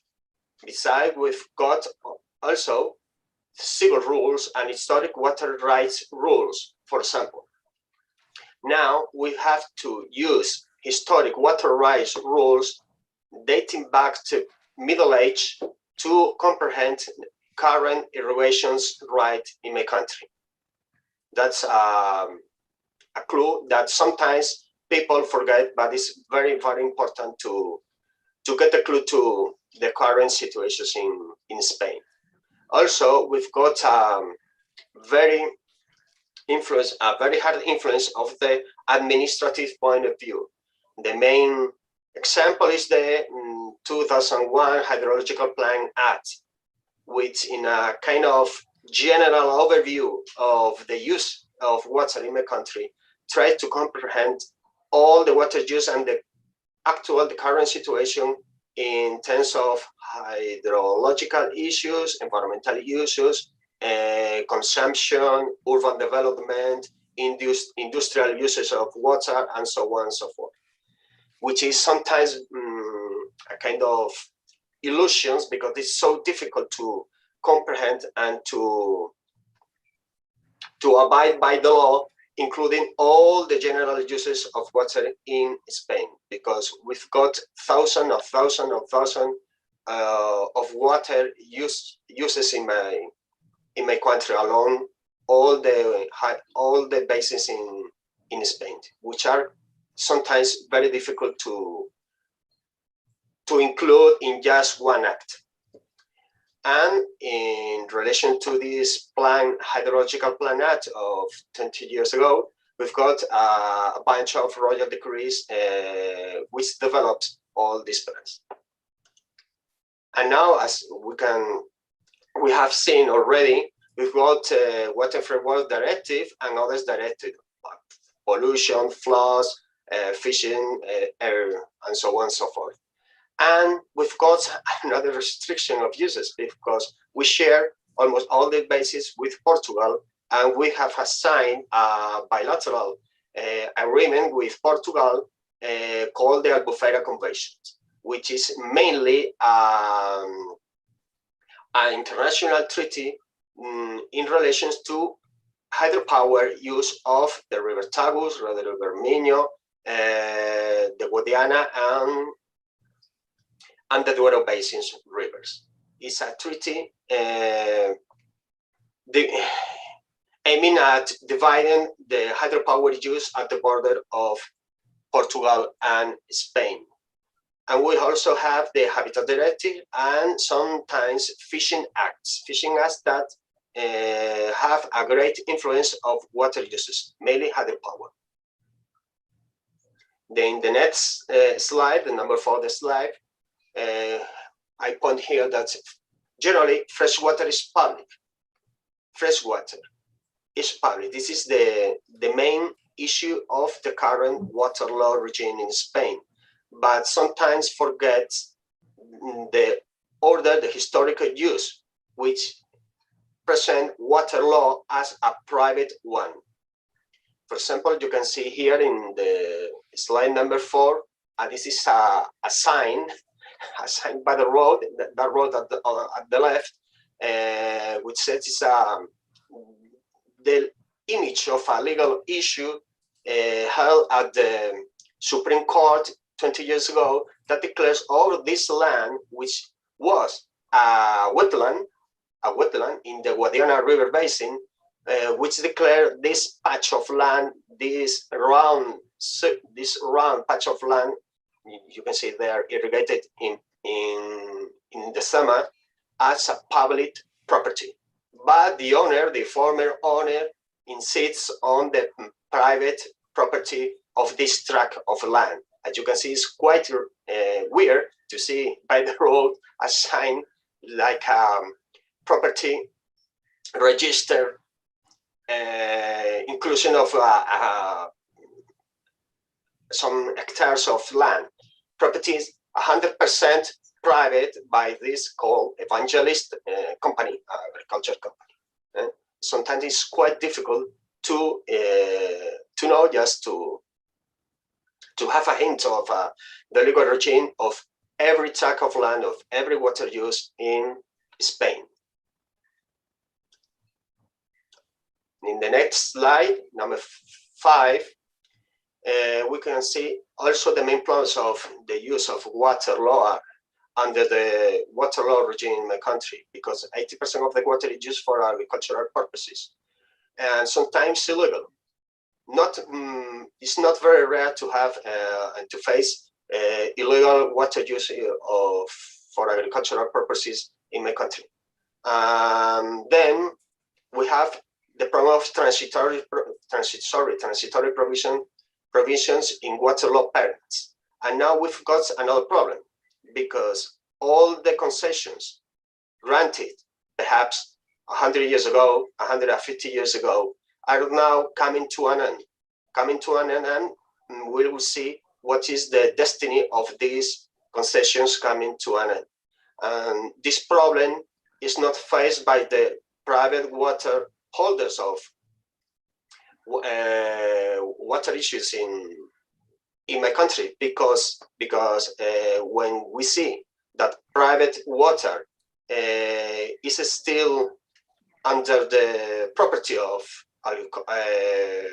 irrigation companies or irrigation communities, it can be sold or rented or whatever as a private business issue.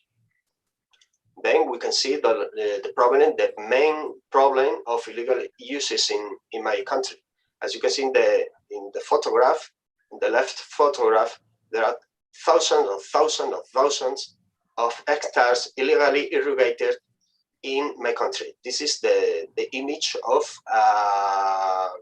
under plastic greenhouses hectares of berries and so on near the Doñana National Park, perhaps the most protected area in Spain.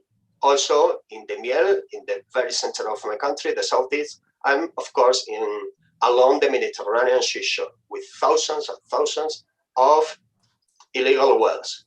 For example, in the city of Almeria, around the city of Almeria, 30 years ago, the aquifer was declared overexploited when it supported irrigation of around 3,500 hectares. Now they are under plastic, perhaps 40,000, with the same overexploited aquifer.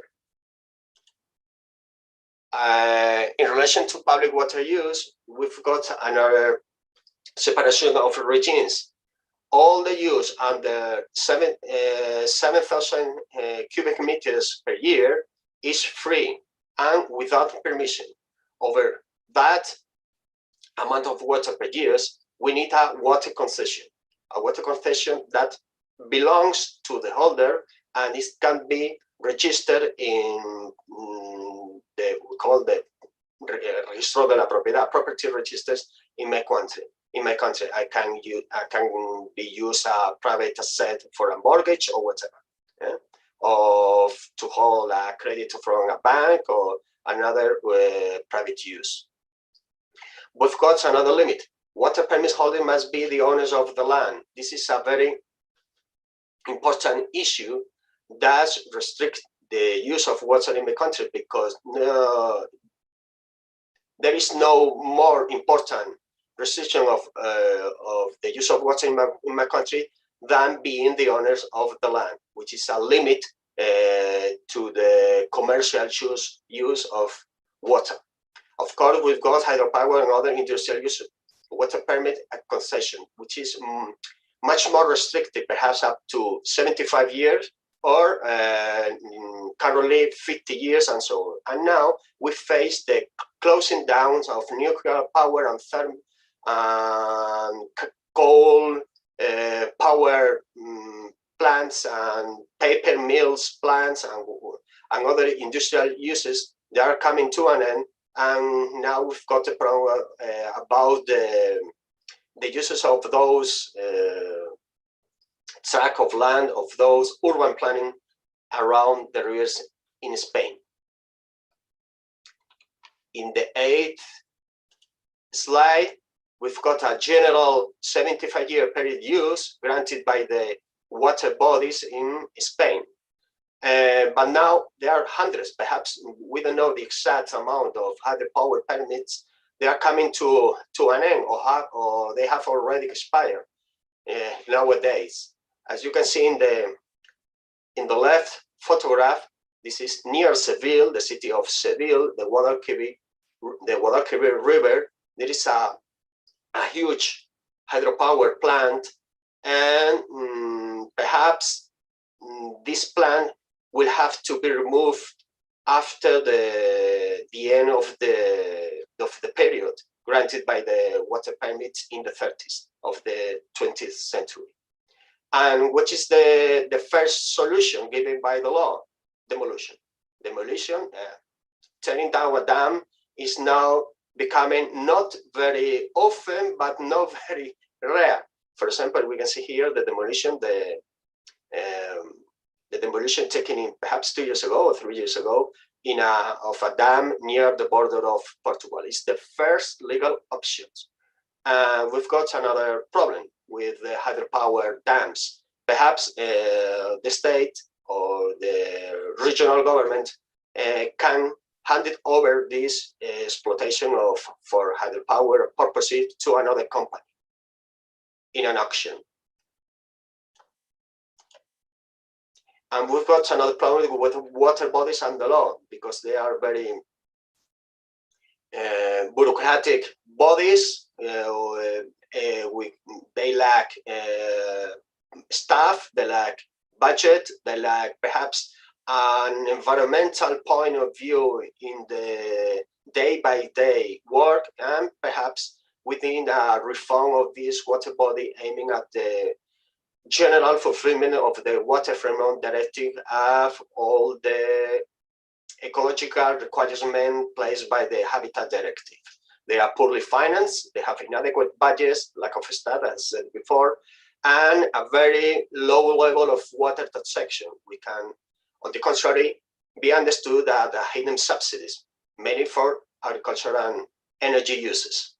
And of course, there are also industrial urban agriculture policies to foster water abuse that they promote in the buildings, in the very same buildings of the water bodies, and the lobby companies, the lobby of industrial urban agricultural companies want to foster in the same water bodies in Spain. That's all. And sorry for my English, we have grown a pretty big layer of rust. And I will thank all the questions that you can ask me later. Thanks so much.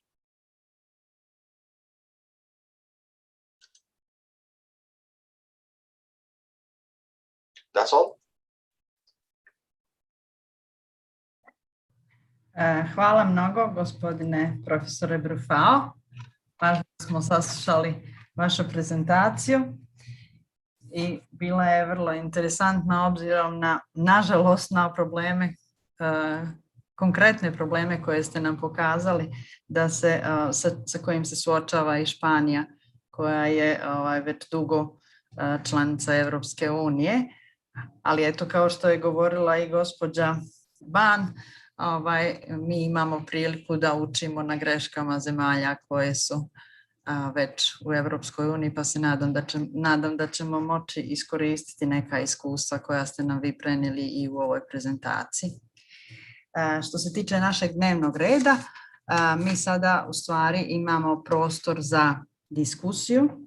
Dakle, negdje do 11:20, znači 40 do 45 minuta možemo diskutovati. Na raspolaganju za diskusiju su nam gospodin Peter i gospodin Brufao. Gospođa Lida, kao što smo rekli, neće uspjeti odgovarati na pitanja, ali ćemo sva pitanja koja su njoj upućena proslijediti i nadam se vrlo uskoro dobiti odgovor.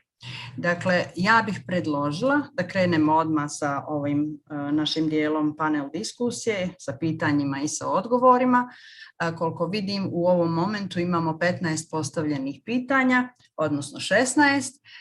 Ja sam u brzom nekom pregledu vidjela da postoje 1 i 2 pitanja koja se odnose i na Bosnu i Hercegovinu, i komentari, ali i neka pitanja, pa bih ja zamolila učesnike da prvo prođemo kroz pitanja koja smo uputili našim panelistima, da bi imali vremena. Mislim, mnogo je lakše da dok su oni tu i bit će nam korisnije da nam mogu direktno odgovoriti, a onda ćemo preći ako budemo imali vremena i na ostala pitanja. Ako se slažete, hvala. Ja bih počela dakle od početka. Znači, što se tiče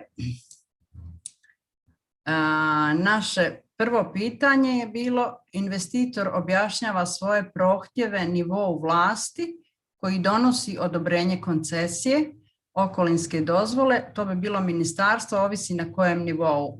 Ovo je bio komentar koji se u stvari odnosi na Bosnu i Hercegovinu, koliko mogu da vidim. Imamo, pa ćemo, dakle nećemo imati trenutno sad komentare na ovo. Ovo je informacija koja je korisna za nas. Gospodin Viktor Bijelić nas pita, postoje pitanje na engleskom jeziku, ja ću ga pročitati, pa ako mogu prevodioci da prevedu. How is the legal framework for concessions regulated? Mislim da je ovo pitanje whether it comes to public legal administrative contracts,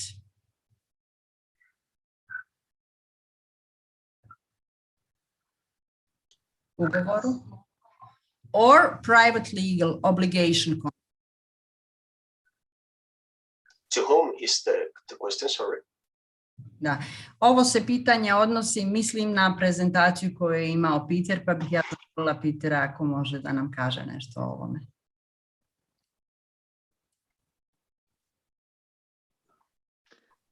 Selma, could you please repeat? And I think it's probably easiest because I have translation on all the time.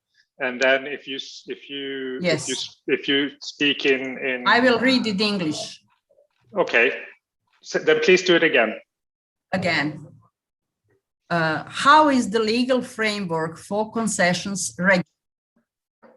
Whether it comes to public legal, administrative contracts, or private legal obligation contract.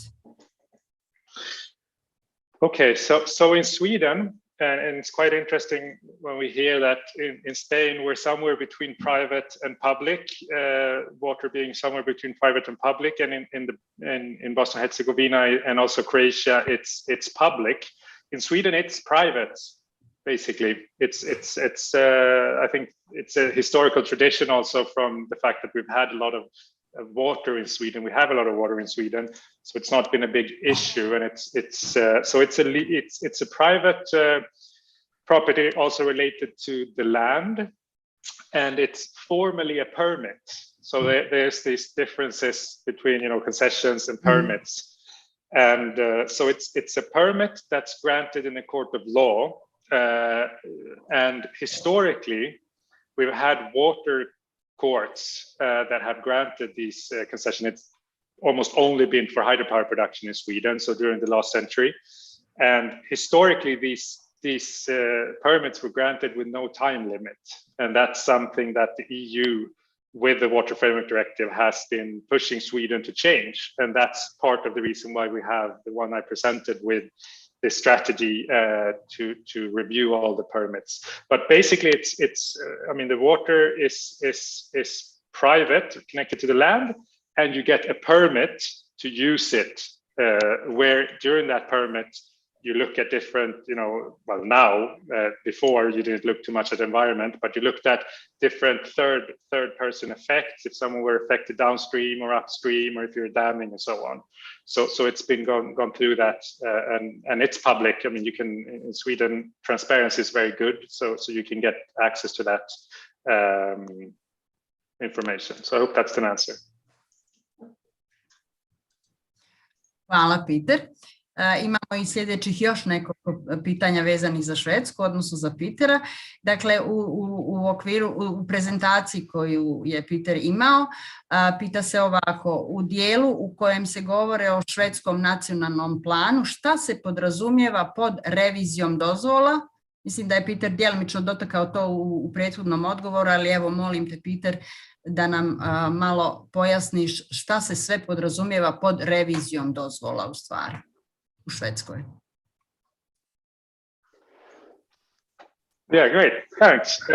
So basically in Sweden, the permits that were given for hydropower were given between, in the 50s, 1950s, 1960s, 1970s, and they were all granted according to a law, water law from 1918.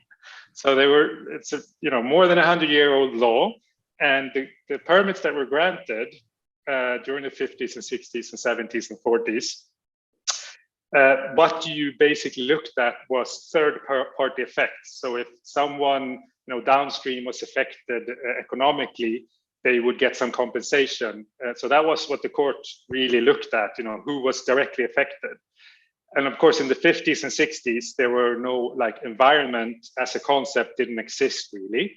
So the environmental provisions are lacking in most cases. And we have from that period of time, a very aggressive exploitation of rivers, where you could, you have dams and you can have zero flows.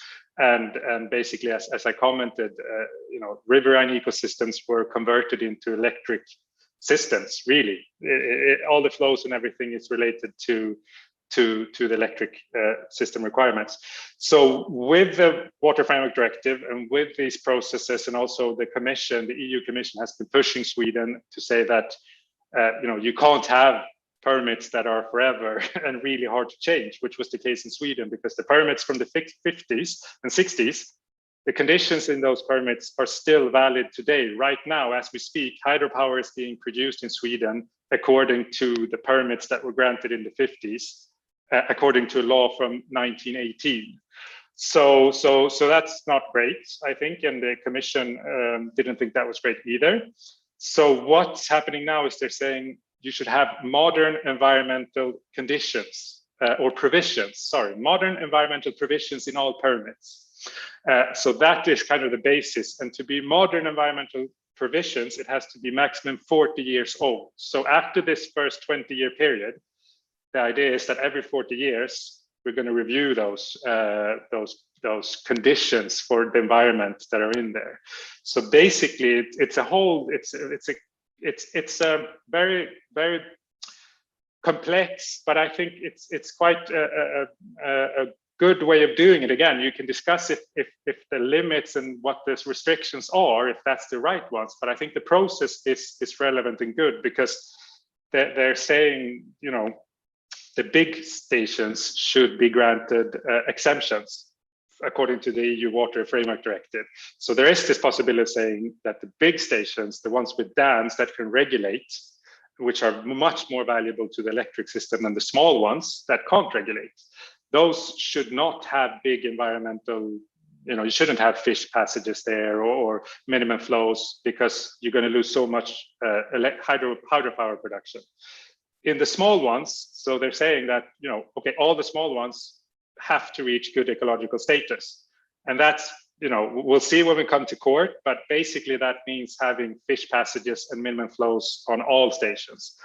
And in Sweden, they've done this financial agreement of lowering the tax of hydropower production units.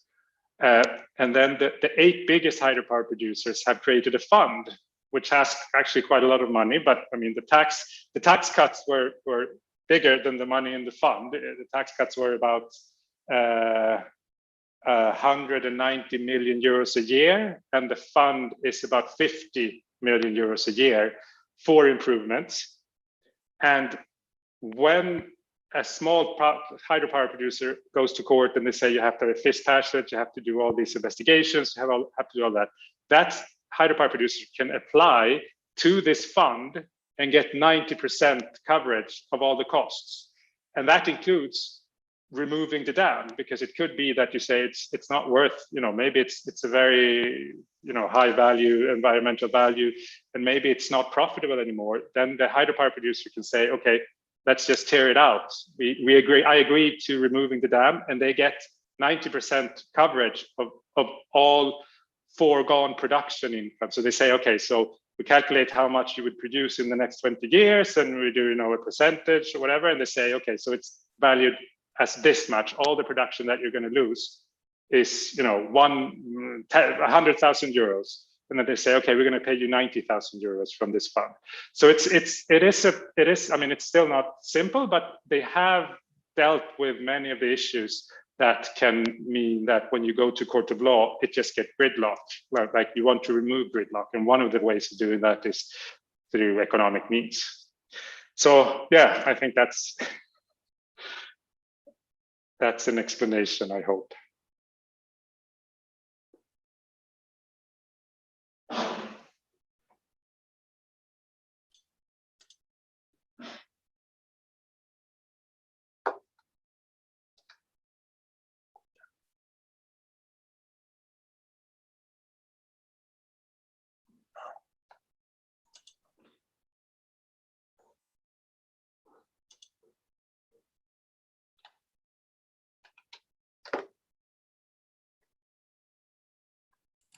Ja se izvinjavam, nismo se čuli. Peter, mislim da imamo još jedno pitanje koje je upućeno tebi. Da li se Švedskoj koncesije na vodu dodjeljuju po općem zakonu o koncesijama ili se koncesije na vodu dodjeljuju po zakonu o vodama? Dakle, po kojem zakonu se dodjeljuju koncesije? Hvala.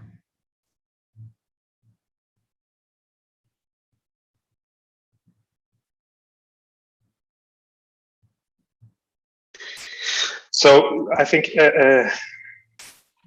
so here you have to differentiate between what is going on right now and what happened 80 years ago when most of the hydropower was most of the concessions for hydropower were granted in Sweden. And right now in Sweden, we have an environmental code, which has lots of, so it's a special code for the environment that kind of has drawn in all these different sub areas of environmental legislation in Sweden. And so new concessions or permits in the Swedish case are granted according to that. And in that environmental code, we have very high standards, and it's strict requirements. But the thing in Sweden is there's not many new hydropower stations being built.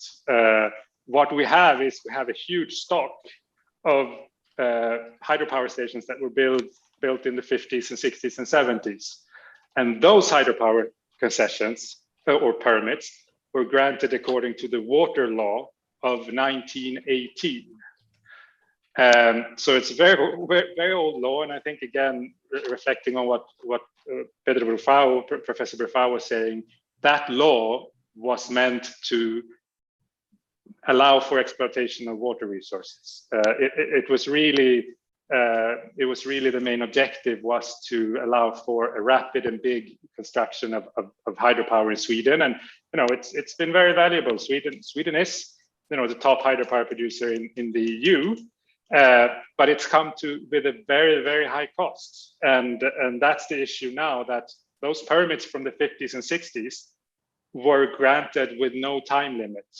And that's the issue then. If you wanted to change an old permit, you could have a public agency going in and asking for a fish passage, but the burden of proof in the court of law was on that public agency. So it's very, very, very, very difficult to change any of these old concessions. And that's what's changing now when you have a requirement. And that's also to place the burden of proof on the actor that wants to use the water resources, which I think is happening now in Sweden as well with this new plan, because it's saying every 40 years, the hydropower producer has to show that they're aligning to environmental legislation, be it the Water Framework Directive or be it Swedish environmental legislation. So it is this special legislation before, the water law, which was very much aimed at allowing for hydropower construction.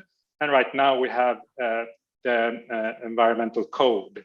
But again, almost everything was constructed during the last century. So the influence of this water law from 1918 was almost complete.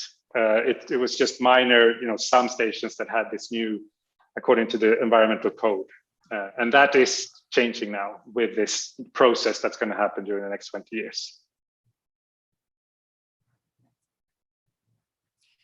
Hvala, Peter. Ja bih iskoristila privilegiju samo da postavim podpitanje vezano za ovo. Dakle, jasno je, vrlo nam je jasno, vrlo si jasno objasnio kako se izdaju, po kojem zakonu se izdaju dozvole. Međutim, interesantno je znati kako je u Švedskoj kako su uređene koncesije. Da li postoje zakoni o koncesijama, koje su institucije, komisije, ako jesu u stvari, da li one postoje i da li na kraju, jedna je stvar dozvola, a druga je stvar koncesija. Dakle, da li te dozvole onda se integriraju odnosno u okviru, uzimaju u obzir u okviru nekih propisa vezanih baš direktno i konkretno za koncesije, koja su to tijela koja vrše dodjelu na kraju koncesije na osnovu tih dozvola. Hvala.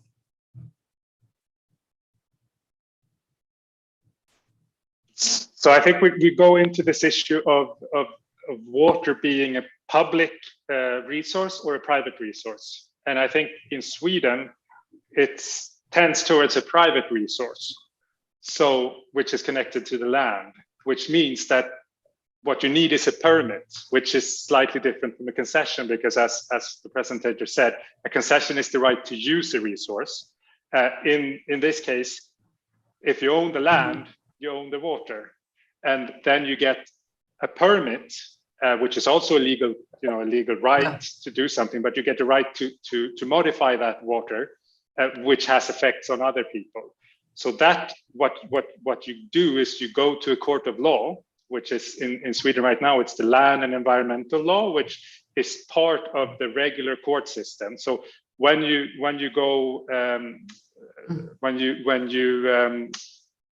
when you have a ruling and you question that ruling, it moves up to the second level, which is the environmental superior court. But then if you continue subpoenaing and going up, you go to the superior court, the general superior court in Sweden, if it tries it. So it's part of the general court system in Sweden. It's one branch of it.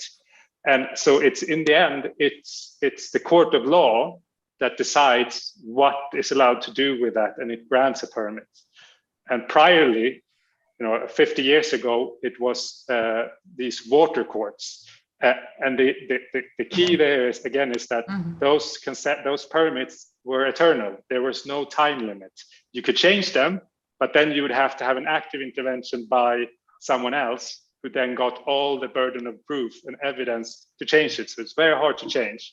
But that has changed now, starting 2019 with this new process and putting the burden up. So all these permits now in the next 20 years are going to the Land and Environmental Court of Sweden.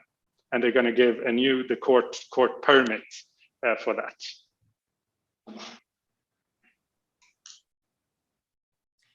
Hvala, Peter, na dodatnom pojašnjenju.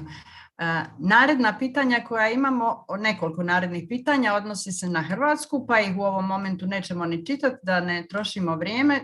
Ona će svakako biti proslijeđena, kao što smo rekli. A imamo pitanje za Petera. Da li gospodin Rudberg, ako može, da kaže, ako zna, kolika je prosječna koncesijska naknada u Švedskoj po proizvedenom megavatu električne energije? Ovo isto se odnosi i za Hrvatsku, ali ćemo zamoliti Petera ako ima informaciju, ako zna.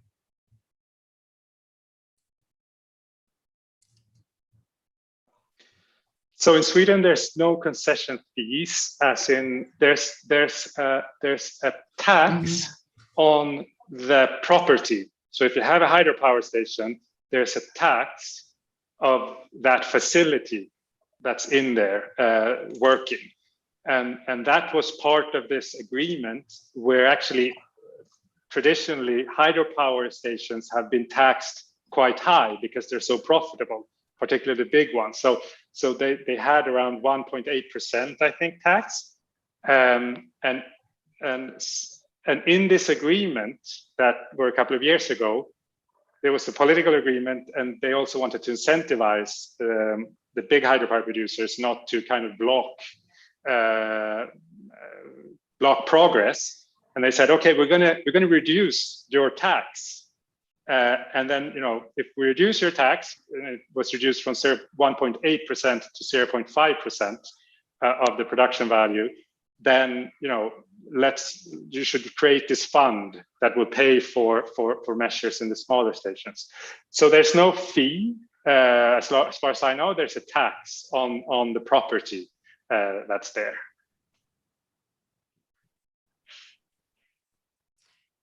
Hvala, Peter.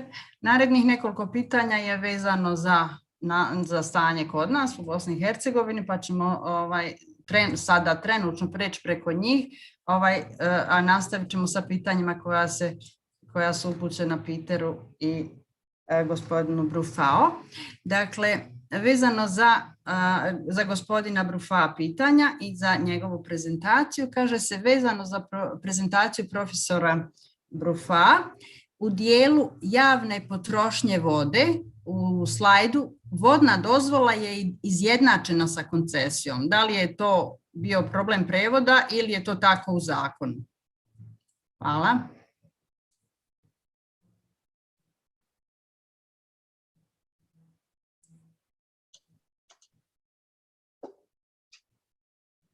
Mr. Koskon, I thought that question was for me because I haven't gotten the translation into English, sorry.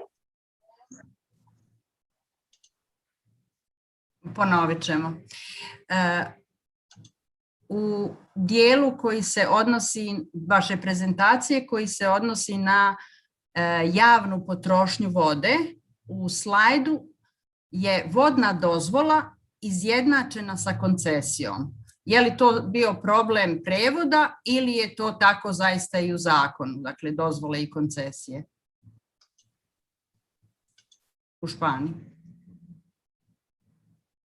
Sorry, but because I don't have the translation into English of those questions. If you press on the bottom, you have the like next to grabar. Grabar here. English. Ah, okay. They asked me for permission to the host of this meeting.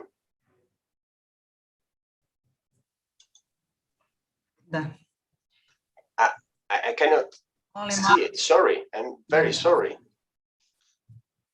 Naravno, možemo li zamoliti informatičku podršku da za profesora Brufao omogući pristup da čuje prevod na engleski jezik? Dozvola.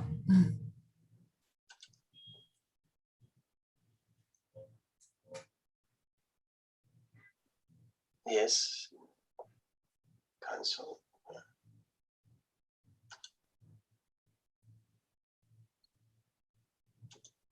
I forgot all the list of questions and answers. Sharing, sorry, but I cannot hear. Call using internet audio. I'm sorry about that. I'm not able Ja bih pročitala pitanje to solve this.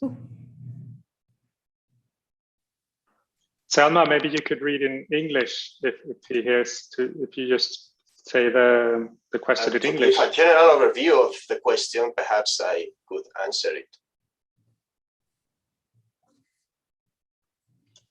Da ja pročitam na engleskom, evo probat ću ja biti jasan. So Professor Brufao, I will try to read this or comment in English, so I So within your presentation, one slide, which it was written public water consumption. In one slide, it is the water permit was in fact equal to water concession. So is it problem with the translation, or that is really according to the law, that water permit as concession? Thank you. In general, water permit or water concession is the same in Spain. It depends on the use for agricultural purposes, for industrial or urban uses. So we need to have a water concession for the consumption itself, the consumption of water, which means its transformation into energy, into agricultural products, or into urban use consumption.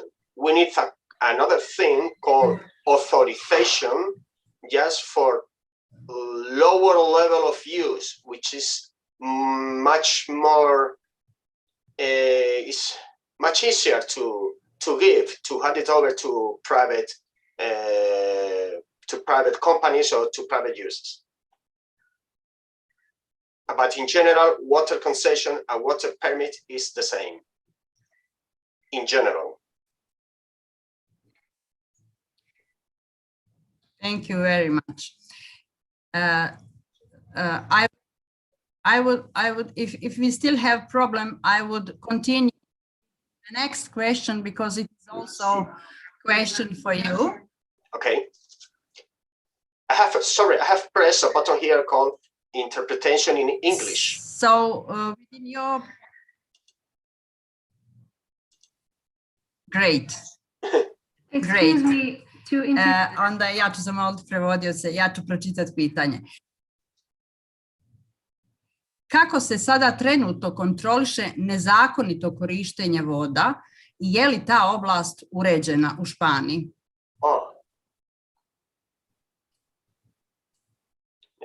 Well, this is a very good question. To control the water uses. In Spain, we have the world record in dams. More than 200 1,200 dams in my country. Large dams. We've got perhaps 3 million hectares under irrigation, and thousands of thousands, because they are behind the law, underneath the law, of hidden or illegal uses. But we've got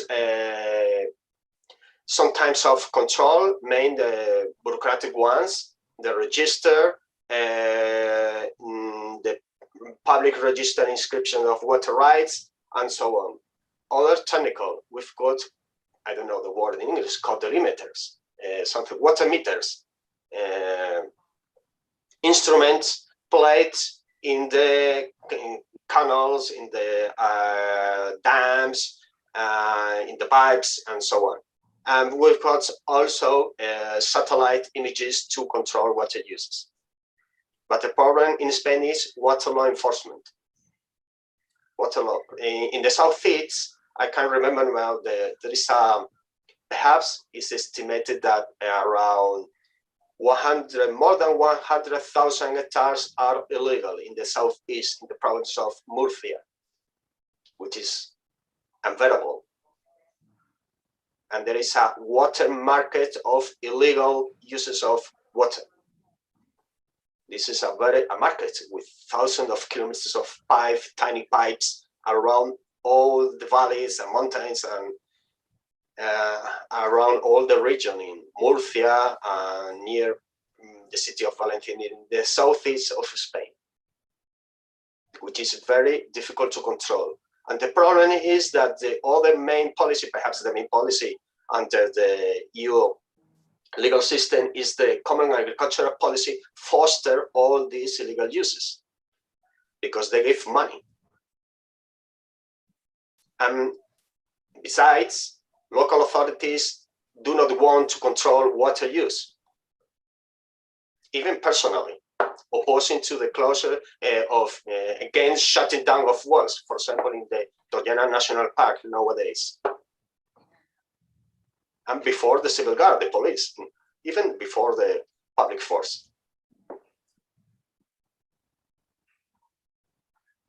And that system of control were obliged under the fishing acts dated back to the beginning of the 20th century, but they are scarcely enforced today, even today. They were given a 10-year period time to abide by the law, but it's quite difficult to find the general requirements fulfilled by water users. We've got indirect means to control water. For example, in hydropower, we sometimes go to it's called the National Energy Commissions, just to control which hydropower plants are using water, and with mathematical problems and clues, just to get all the consumption of water in hydropower plants, because we can translate the energy production into water use.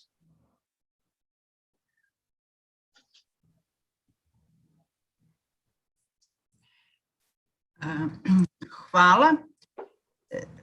Mogu li ja samo vezano za ovo jedno podpitanje postaviti? Ovo je vrlo interesantna stvar za nas, pa bi zamolila profesora Brufa ako može samo da nam kaže, obzirom da ste govorili o ovom problemu sa poljoprivrednicima, je li možemo reći u stvari da se ovi problemi koje ste naveli, da se oni baziraju na tome da pod jedan ne postoji baš jaka intersektorska saradnja između sektora voda i poljoprivrede, da inspekcija ne radi efikasno, da nije efikasna i da kazne, odnosno sankcije se i u Španiji ne primjenjuju baš dosljedno u ovakvim slučajevima.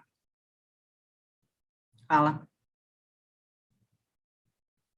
Well, it's sometimes very difficult, almost impossible to enforce the law in relation to agricultural uses in my country. As you could see in one of the slides I have shown before, in the Doñana National Park, perhaps the most protected area in my country, in Andalusia in the south, which is a huge wetland, perhaps there are within the park 1,000 illegal wells within the park and another 1,000 wells around the park, just to grow berries and other agricultural products, greenhouses products.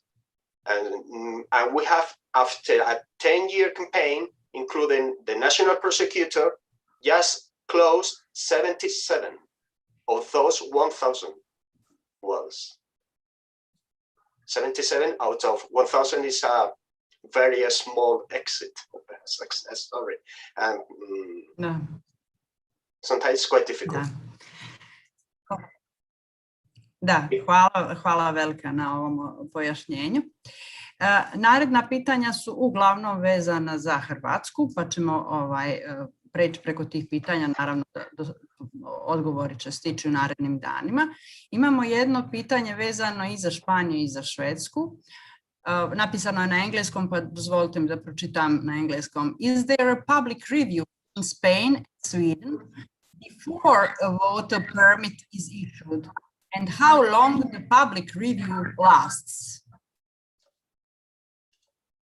Mr. Rarbeck, you first, if you want. Sure. So again, if we're talking about new permits, there are quite clear rules about contacting possibly affected people, and there's a process legislated that has, that a permit seeker has to go through. So I don't know exactly the time, but it's, there's different steps you have to publish, you have to make it public, and invite different actors, and then you have on the regional level you have to inform the state representatives, and they also have a responsibility. So again, I think when we're talking about new permits, the process is pretty good, and there's not many new permits granted in Sweden. So I think, again, for Sweden, we'll see in the future with climate change if we're going to start thinking about irrigation. But for now, the big issue is not really new permits, it's the ones we already have, which is the biggest ones. Because for new permits, it's the process is good, and for many of these issues, when it comes to, I saw, for example, there's one from Ombudsman present. So Sweden is actually one of the countries pushing the EU for transparency and good processes, and for different stakeholders to be able to intervene in these public decisions and so on. And ombudsman is actually a Swedish word, which is this kind of independent overseer that you can complain to if things are not being done the way they should be by government. So Pedro, I hand it to you. Yes. Well, this is the main problem in water law today in Spain. How long a permit it could be, no? For how long?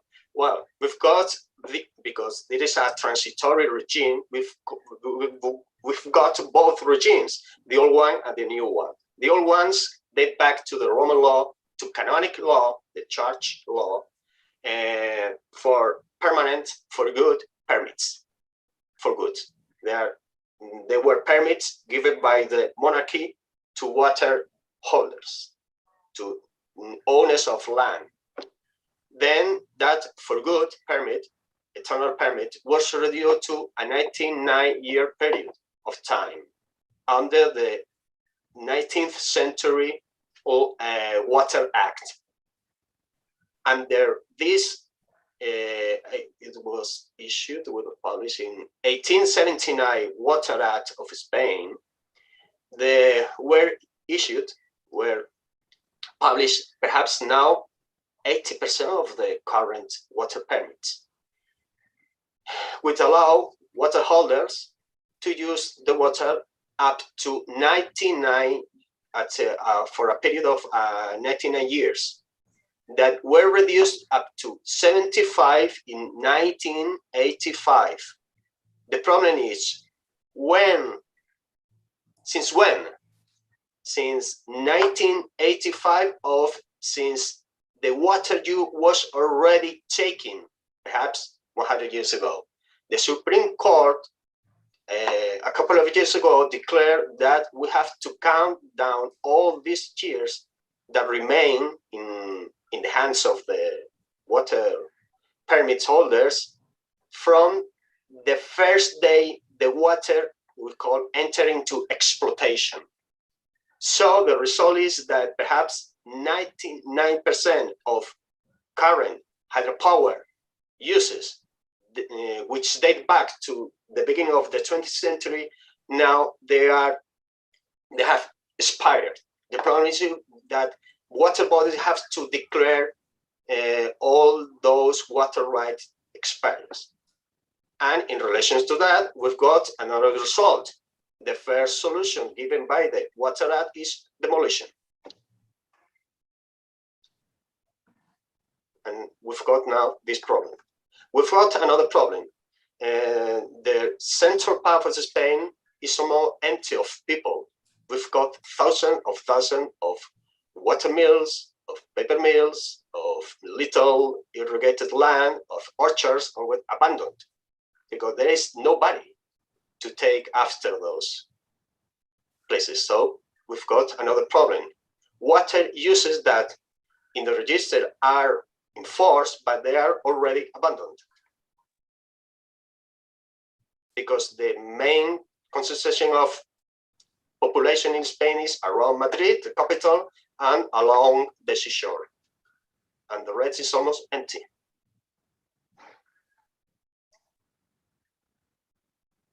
So we've got now a maximum of a 75-year period of water use in general. And now the practice in water bodies is not to give more than 40 years, 50 years to hydropower or to irrigation. There's a limit up to 75 years.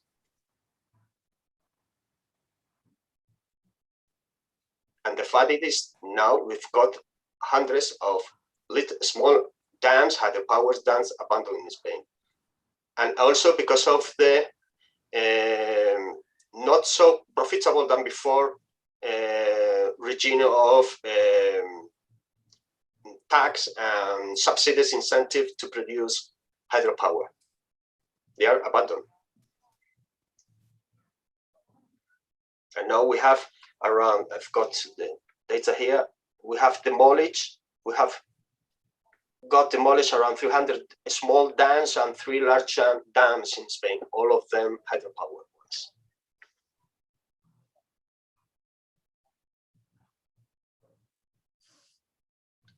Perhaps I have answered your questions properly, I don't know.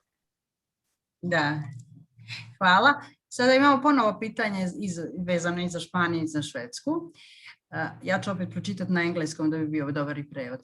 Is there a so-called self-initiated offer in the procedure of issuing concessions in Spain and Sweden?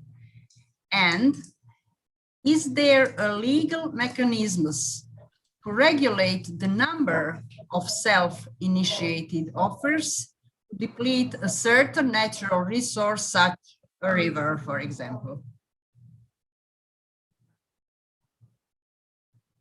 Sorry, I haven't understood the question very well.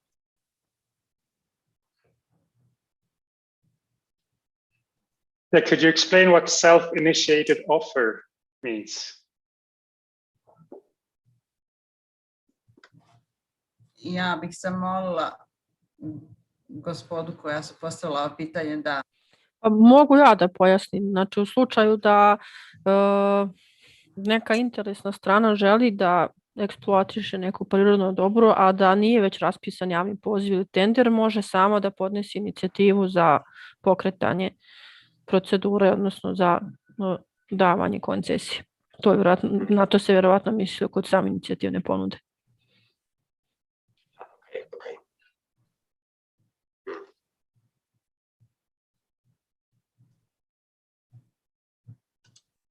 Perhaps Peter, you first. Okay. So I think in Sweden, since it's, I mean, I think this is that we go back to the difference of water being a public good or a private good. And in Sweden, it tends more towards being a private good. So, I mean, if we're seeing then, you know, if you would want to self-initiated, you know, do something with the water, well, you would start the process of contacting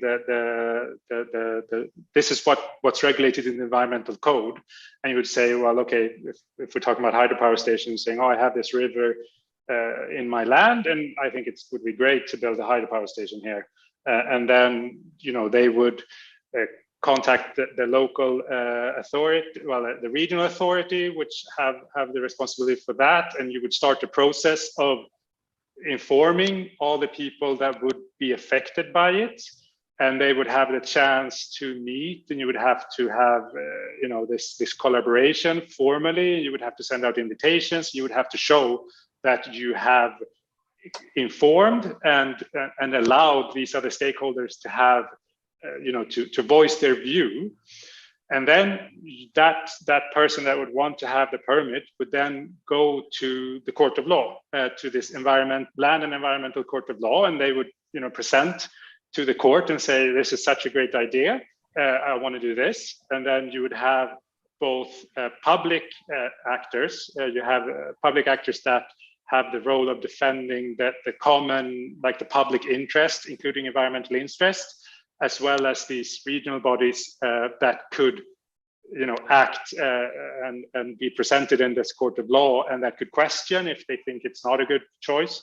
And you would also, I mean, and this is in line with the Aarhus Convention, you would also have, for example, NGOs to have the possibility to raise their voice, and they have standing in the court of law as well. And then in the end, you would have a decision from the court, and that decision could be penal, or, you know, when you take it one higher up to the superior court of law of environment, and then you could possibly, if there's principal important issues, you could take it up to the Supreme Court of Sweden. But that would take a long while. So that's how it would go in Sweden. Well, in Spain, to be given a water permit is up to the one who is asking for it. So, and they forgot also to present an environmental impact assessment and an urban planning permit, and we call industrial activity use of that permit or agricultural permit, and then ask for it at the water body. And sometimes, especially since the entering into force of the Habitat Directive, some of these water permits have been rejected, and they have also gone even up to the Supreme Court just to appeal that administrative decision and rejecting the water permit, especially because of environmental law problems. And perhaps I recall now one of those cases near the Pyrenees, near the French border, a very huge, large dam for incredibly subsidized agricultural products by the Common Agricultural Policy, was rejected by the Supreme Court because of the damages probably caused to the river, to the salmon species, especially protected by the Habitat Directive. But it's quite problematic, and the environmental impacts, the positive environmental impact assessment was issued in 1999. We've got a 22-year fight before the courts just before getting just the large dam projects rejected. The problem is about all those dams already constructed or built or under construction. Sorry.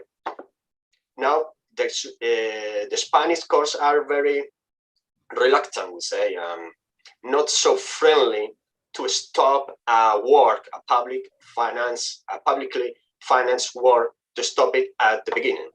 And the problem is what we do with them when perhaps the project is being declared illegal, but the dam has been already built. Are we going to get it demolished? Not yet. Yes, yes. Sorry, also, Pedro, you reminded me the environmental impact assessment is in Sweden also, of course, part of the required fulfillment and also presented to the court in the decision.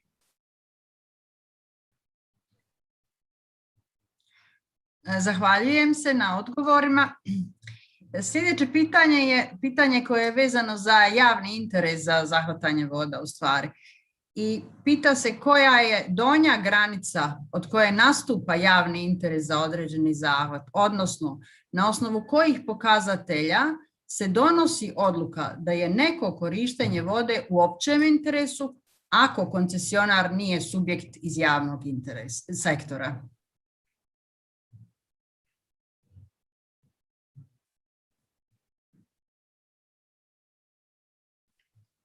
And that question goes to whoever. Might be Peter or you. Well, if you allow me to answer now. Yes, of course. The issue of public interest. For example, the public interest of getting a golf course built in an urban resort along the seashore, or to give those water rights for agricultural purposes. The economic result, the economic asset or result of the investment in touristic uses or to agricultural uses. Perhaps those are right, but because we've got under the Water Act a scale of water uses. The first is urban uses, to drink and for sanitation uses, urban uses in general. And then agricultural, industrial, touristic, energy or whatever.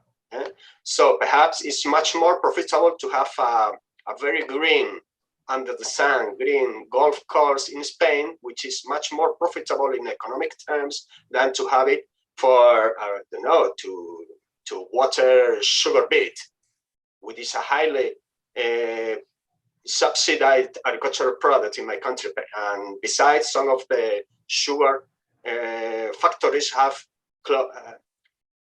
closed down in recent years. That is the main issue, which is the best public interest use facing some alternatives. And we've got another view of public interest, for example, environmental public interest to oppose a large dam project be constructed in my country. That is now a problem resolved under the general administrative law in Spain, because an environmental citizen association have the right to appeal those projects for all the lists of uses in my country. You don't need to have any agriculture or property or industrial right or interest to appeal those decisions. There is a general common access to justice because of the Aarhus Convention, which is both the European Union and Spain are part of this international convention. And we've got another clue, perhaps because they are not so profitable or complete ruin in economic terms. Perhaps if we just reduce the subsidies in agriculture policy, perhaps at 25%, I can recall now an economic study of the Bank of Spain, perhaps we could have not abandon perhaps 200,000 hectares in Spain, because they are not profitable unless you pay for it. For example, tobacco, sugar beet, corn, wheat in my country. That's the problem, which is more publicly interested in these issues.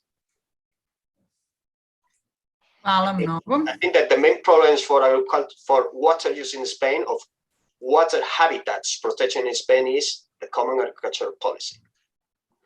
I can quickly jump in also, and I think this is the $1 million question. What's the public interest, and how do we decide? And I think that comes back to my presentation, that when we speak about what indicators, we're trying to make it scientific, and we're trying to say we're going to find this optimal solution, and we're going to find this best solution where we've weighted all these things, and we have a rational and objective decision. And I think we have to kind of accept that we're not going to find that rational, perfect decision. What we're going to have is we're going to have lots of different interests. We're going to have a discourse. We're going to have conflict, and we're going to have, in the background, as Professor Berfau says, I mean, the EU has not figured this out. We have contradictory subsidizers going in from the CAP, which are not in line with the Water Framework Directive objectives. And we have the Renewable Electricity Directive that gives subsidies and say, and it's really complicated. We're not going to find this perfect solution saying this is the way to do it. These are the indicators. It's rather, it's quite of it's a messy process, and we're in it, and we're doing it right now, I think. Can you say something? Can you say something? Yeah. Yes. We've got another motto now, because in industrial terms or economic terms, because we had before a river to make industrial production or agricultural production, and now with the river we produce biodiversity. This is a new sentence that is that has a great success nowadays in Spain. We've got rivers and aquifers not to gain money, but to earn money, but to gain biodiversity. And now, for example, no one has entered into the general action given by the national government for new hydropower permits in Spain. Not even €1 has been presented in that action held in December for new hydropower plants in my country, because they are not profitable anymore.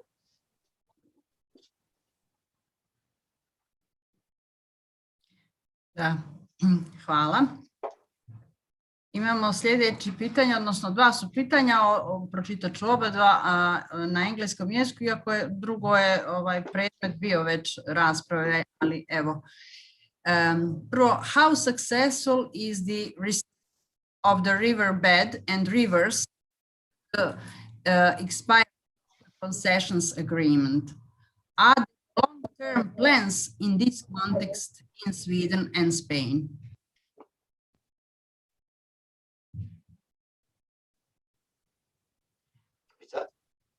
I da li postoje dugoročni planovi u tom kontekstu u Švedskoj i Španiji?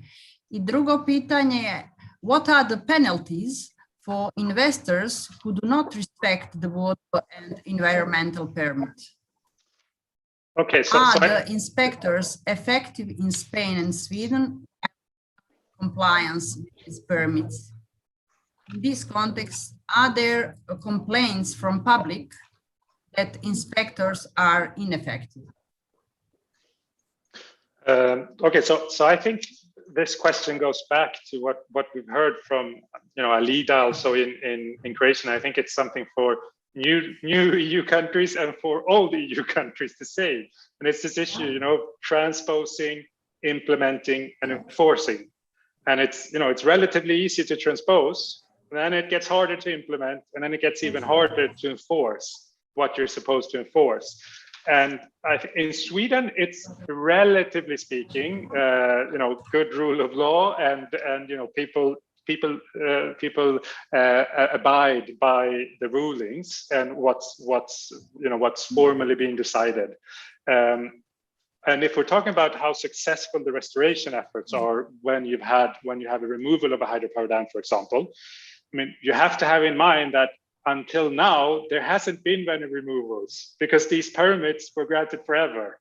So there was very, very little done. What was done, but it was very, very little because it was almost impossible to restore a river unless the hydropower producer agreed to it. And that is a hard thing to do many times. Sometimes it could happen. We had some areas with really high environmental values and endemic species, and they did some, and they got lots of public funding to do it as well. But it was very, very small. What we're seeing now, which I think is a realistic plan in Sweden, when they're saying, okay, we need to get we need to take out the economic bits from the equation. You still have lots of emotional value, and you have lots of people in Sweden that have had a hydropower dam, and before that, their parents had a mill where they were doing so. There's been this use of water for generations, and of course, the people that have done that have an emotional attachment to continued using or doing hydropower production. But what you can remove is this economic incentives, and that is one of the good things I think in Sweden, where they actually said, okay, you can get 90% of your losses will be covered by this fund.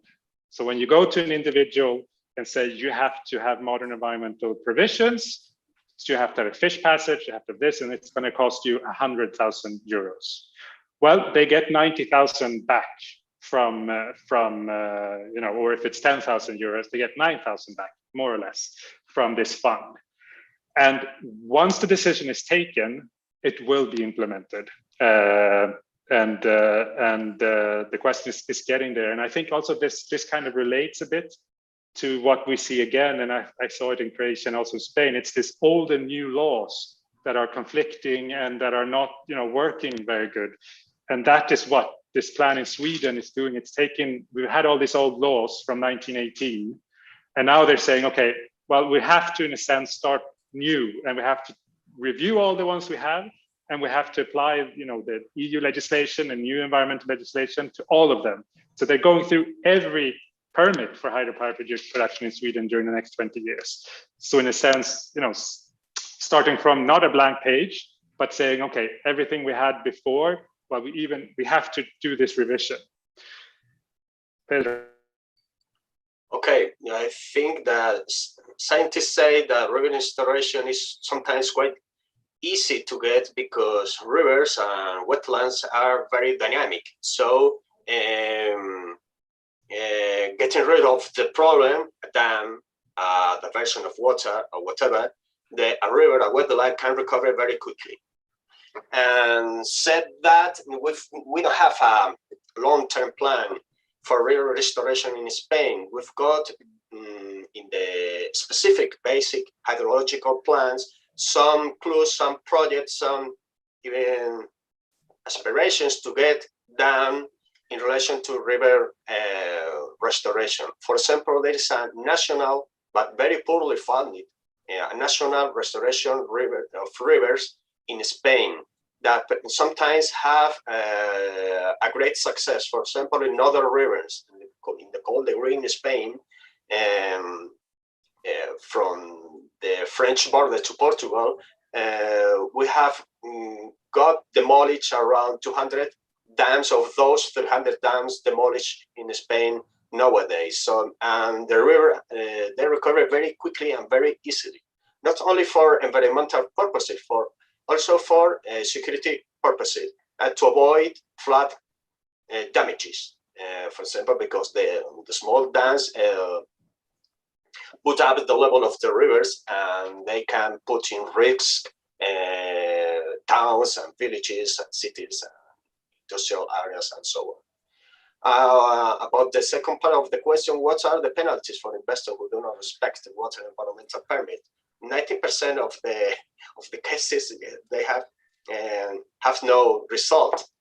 If you can calculate, to make a calculation of the risk of being fined, of being punished by the law, perhaps you keep on unfulfilling the law, because it's much more profitable to unfulfill the law than to buy it. So sometimes there is no effective penalty for investors because it's quite difficult. The first of all, it's quite difficult to control water use. And sometimes, and then perhaps you check both in the justice balance, and you balance the risks of keep on being illegal and the risk of with economic result of being legal, and perhaps you can have a negative result for the general society and to keep on fulfilling the law. Are the inspectors affecting in Spain? It's quite difficult. We've got problems, a lot of problems, just to get, or especially with hydropower dams, to get with telematic, with internet issues, instruments and so on, to get all the water releases under control. But sometimes we lack staff. We lack, for example, in some provinces there are only a couple, 3 or 4 water river inspector or water rivers, we call policemen, police people, just to monitor or to control the compliance with these permits. It's quite difficult. It's quite difficult to first to control, then to file a fine against someone, then to get it appealed before the administrative body, and then to the court, and it's quite difficult. I wouldn't say ineffective, but it's very problematic to get them effective. Just to add to Pedro, there is a publication where they look at specifically Doña Ana in Spain and Australia and another, and look at this kind of, what's the risk, the penalties, and it's there are many steps that have to be going. I could share that with Selma, and it can be available in general also. Yes, we've got plenty of reports claiming that the water law regime is not respected in Spain, but who cares at the end?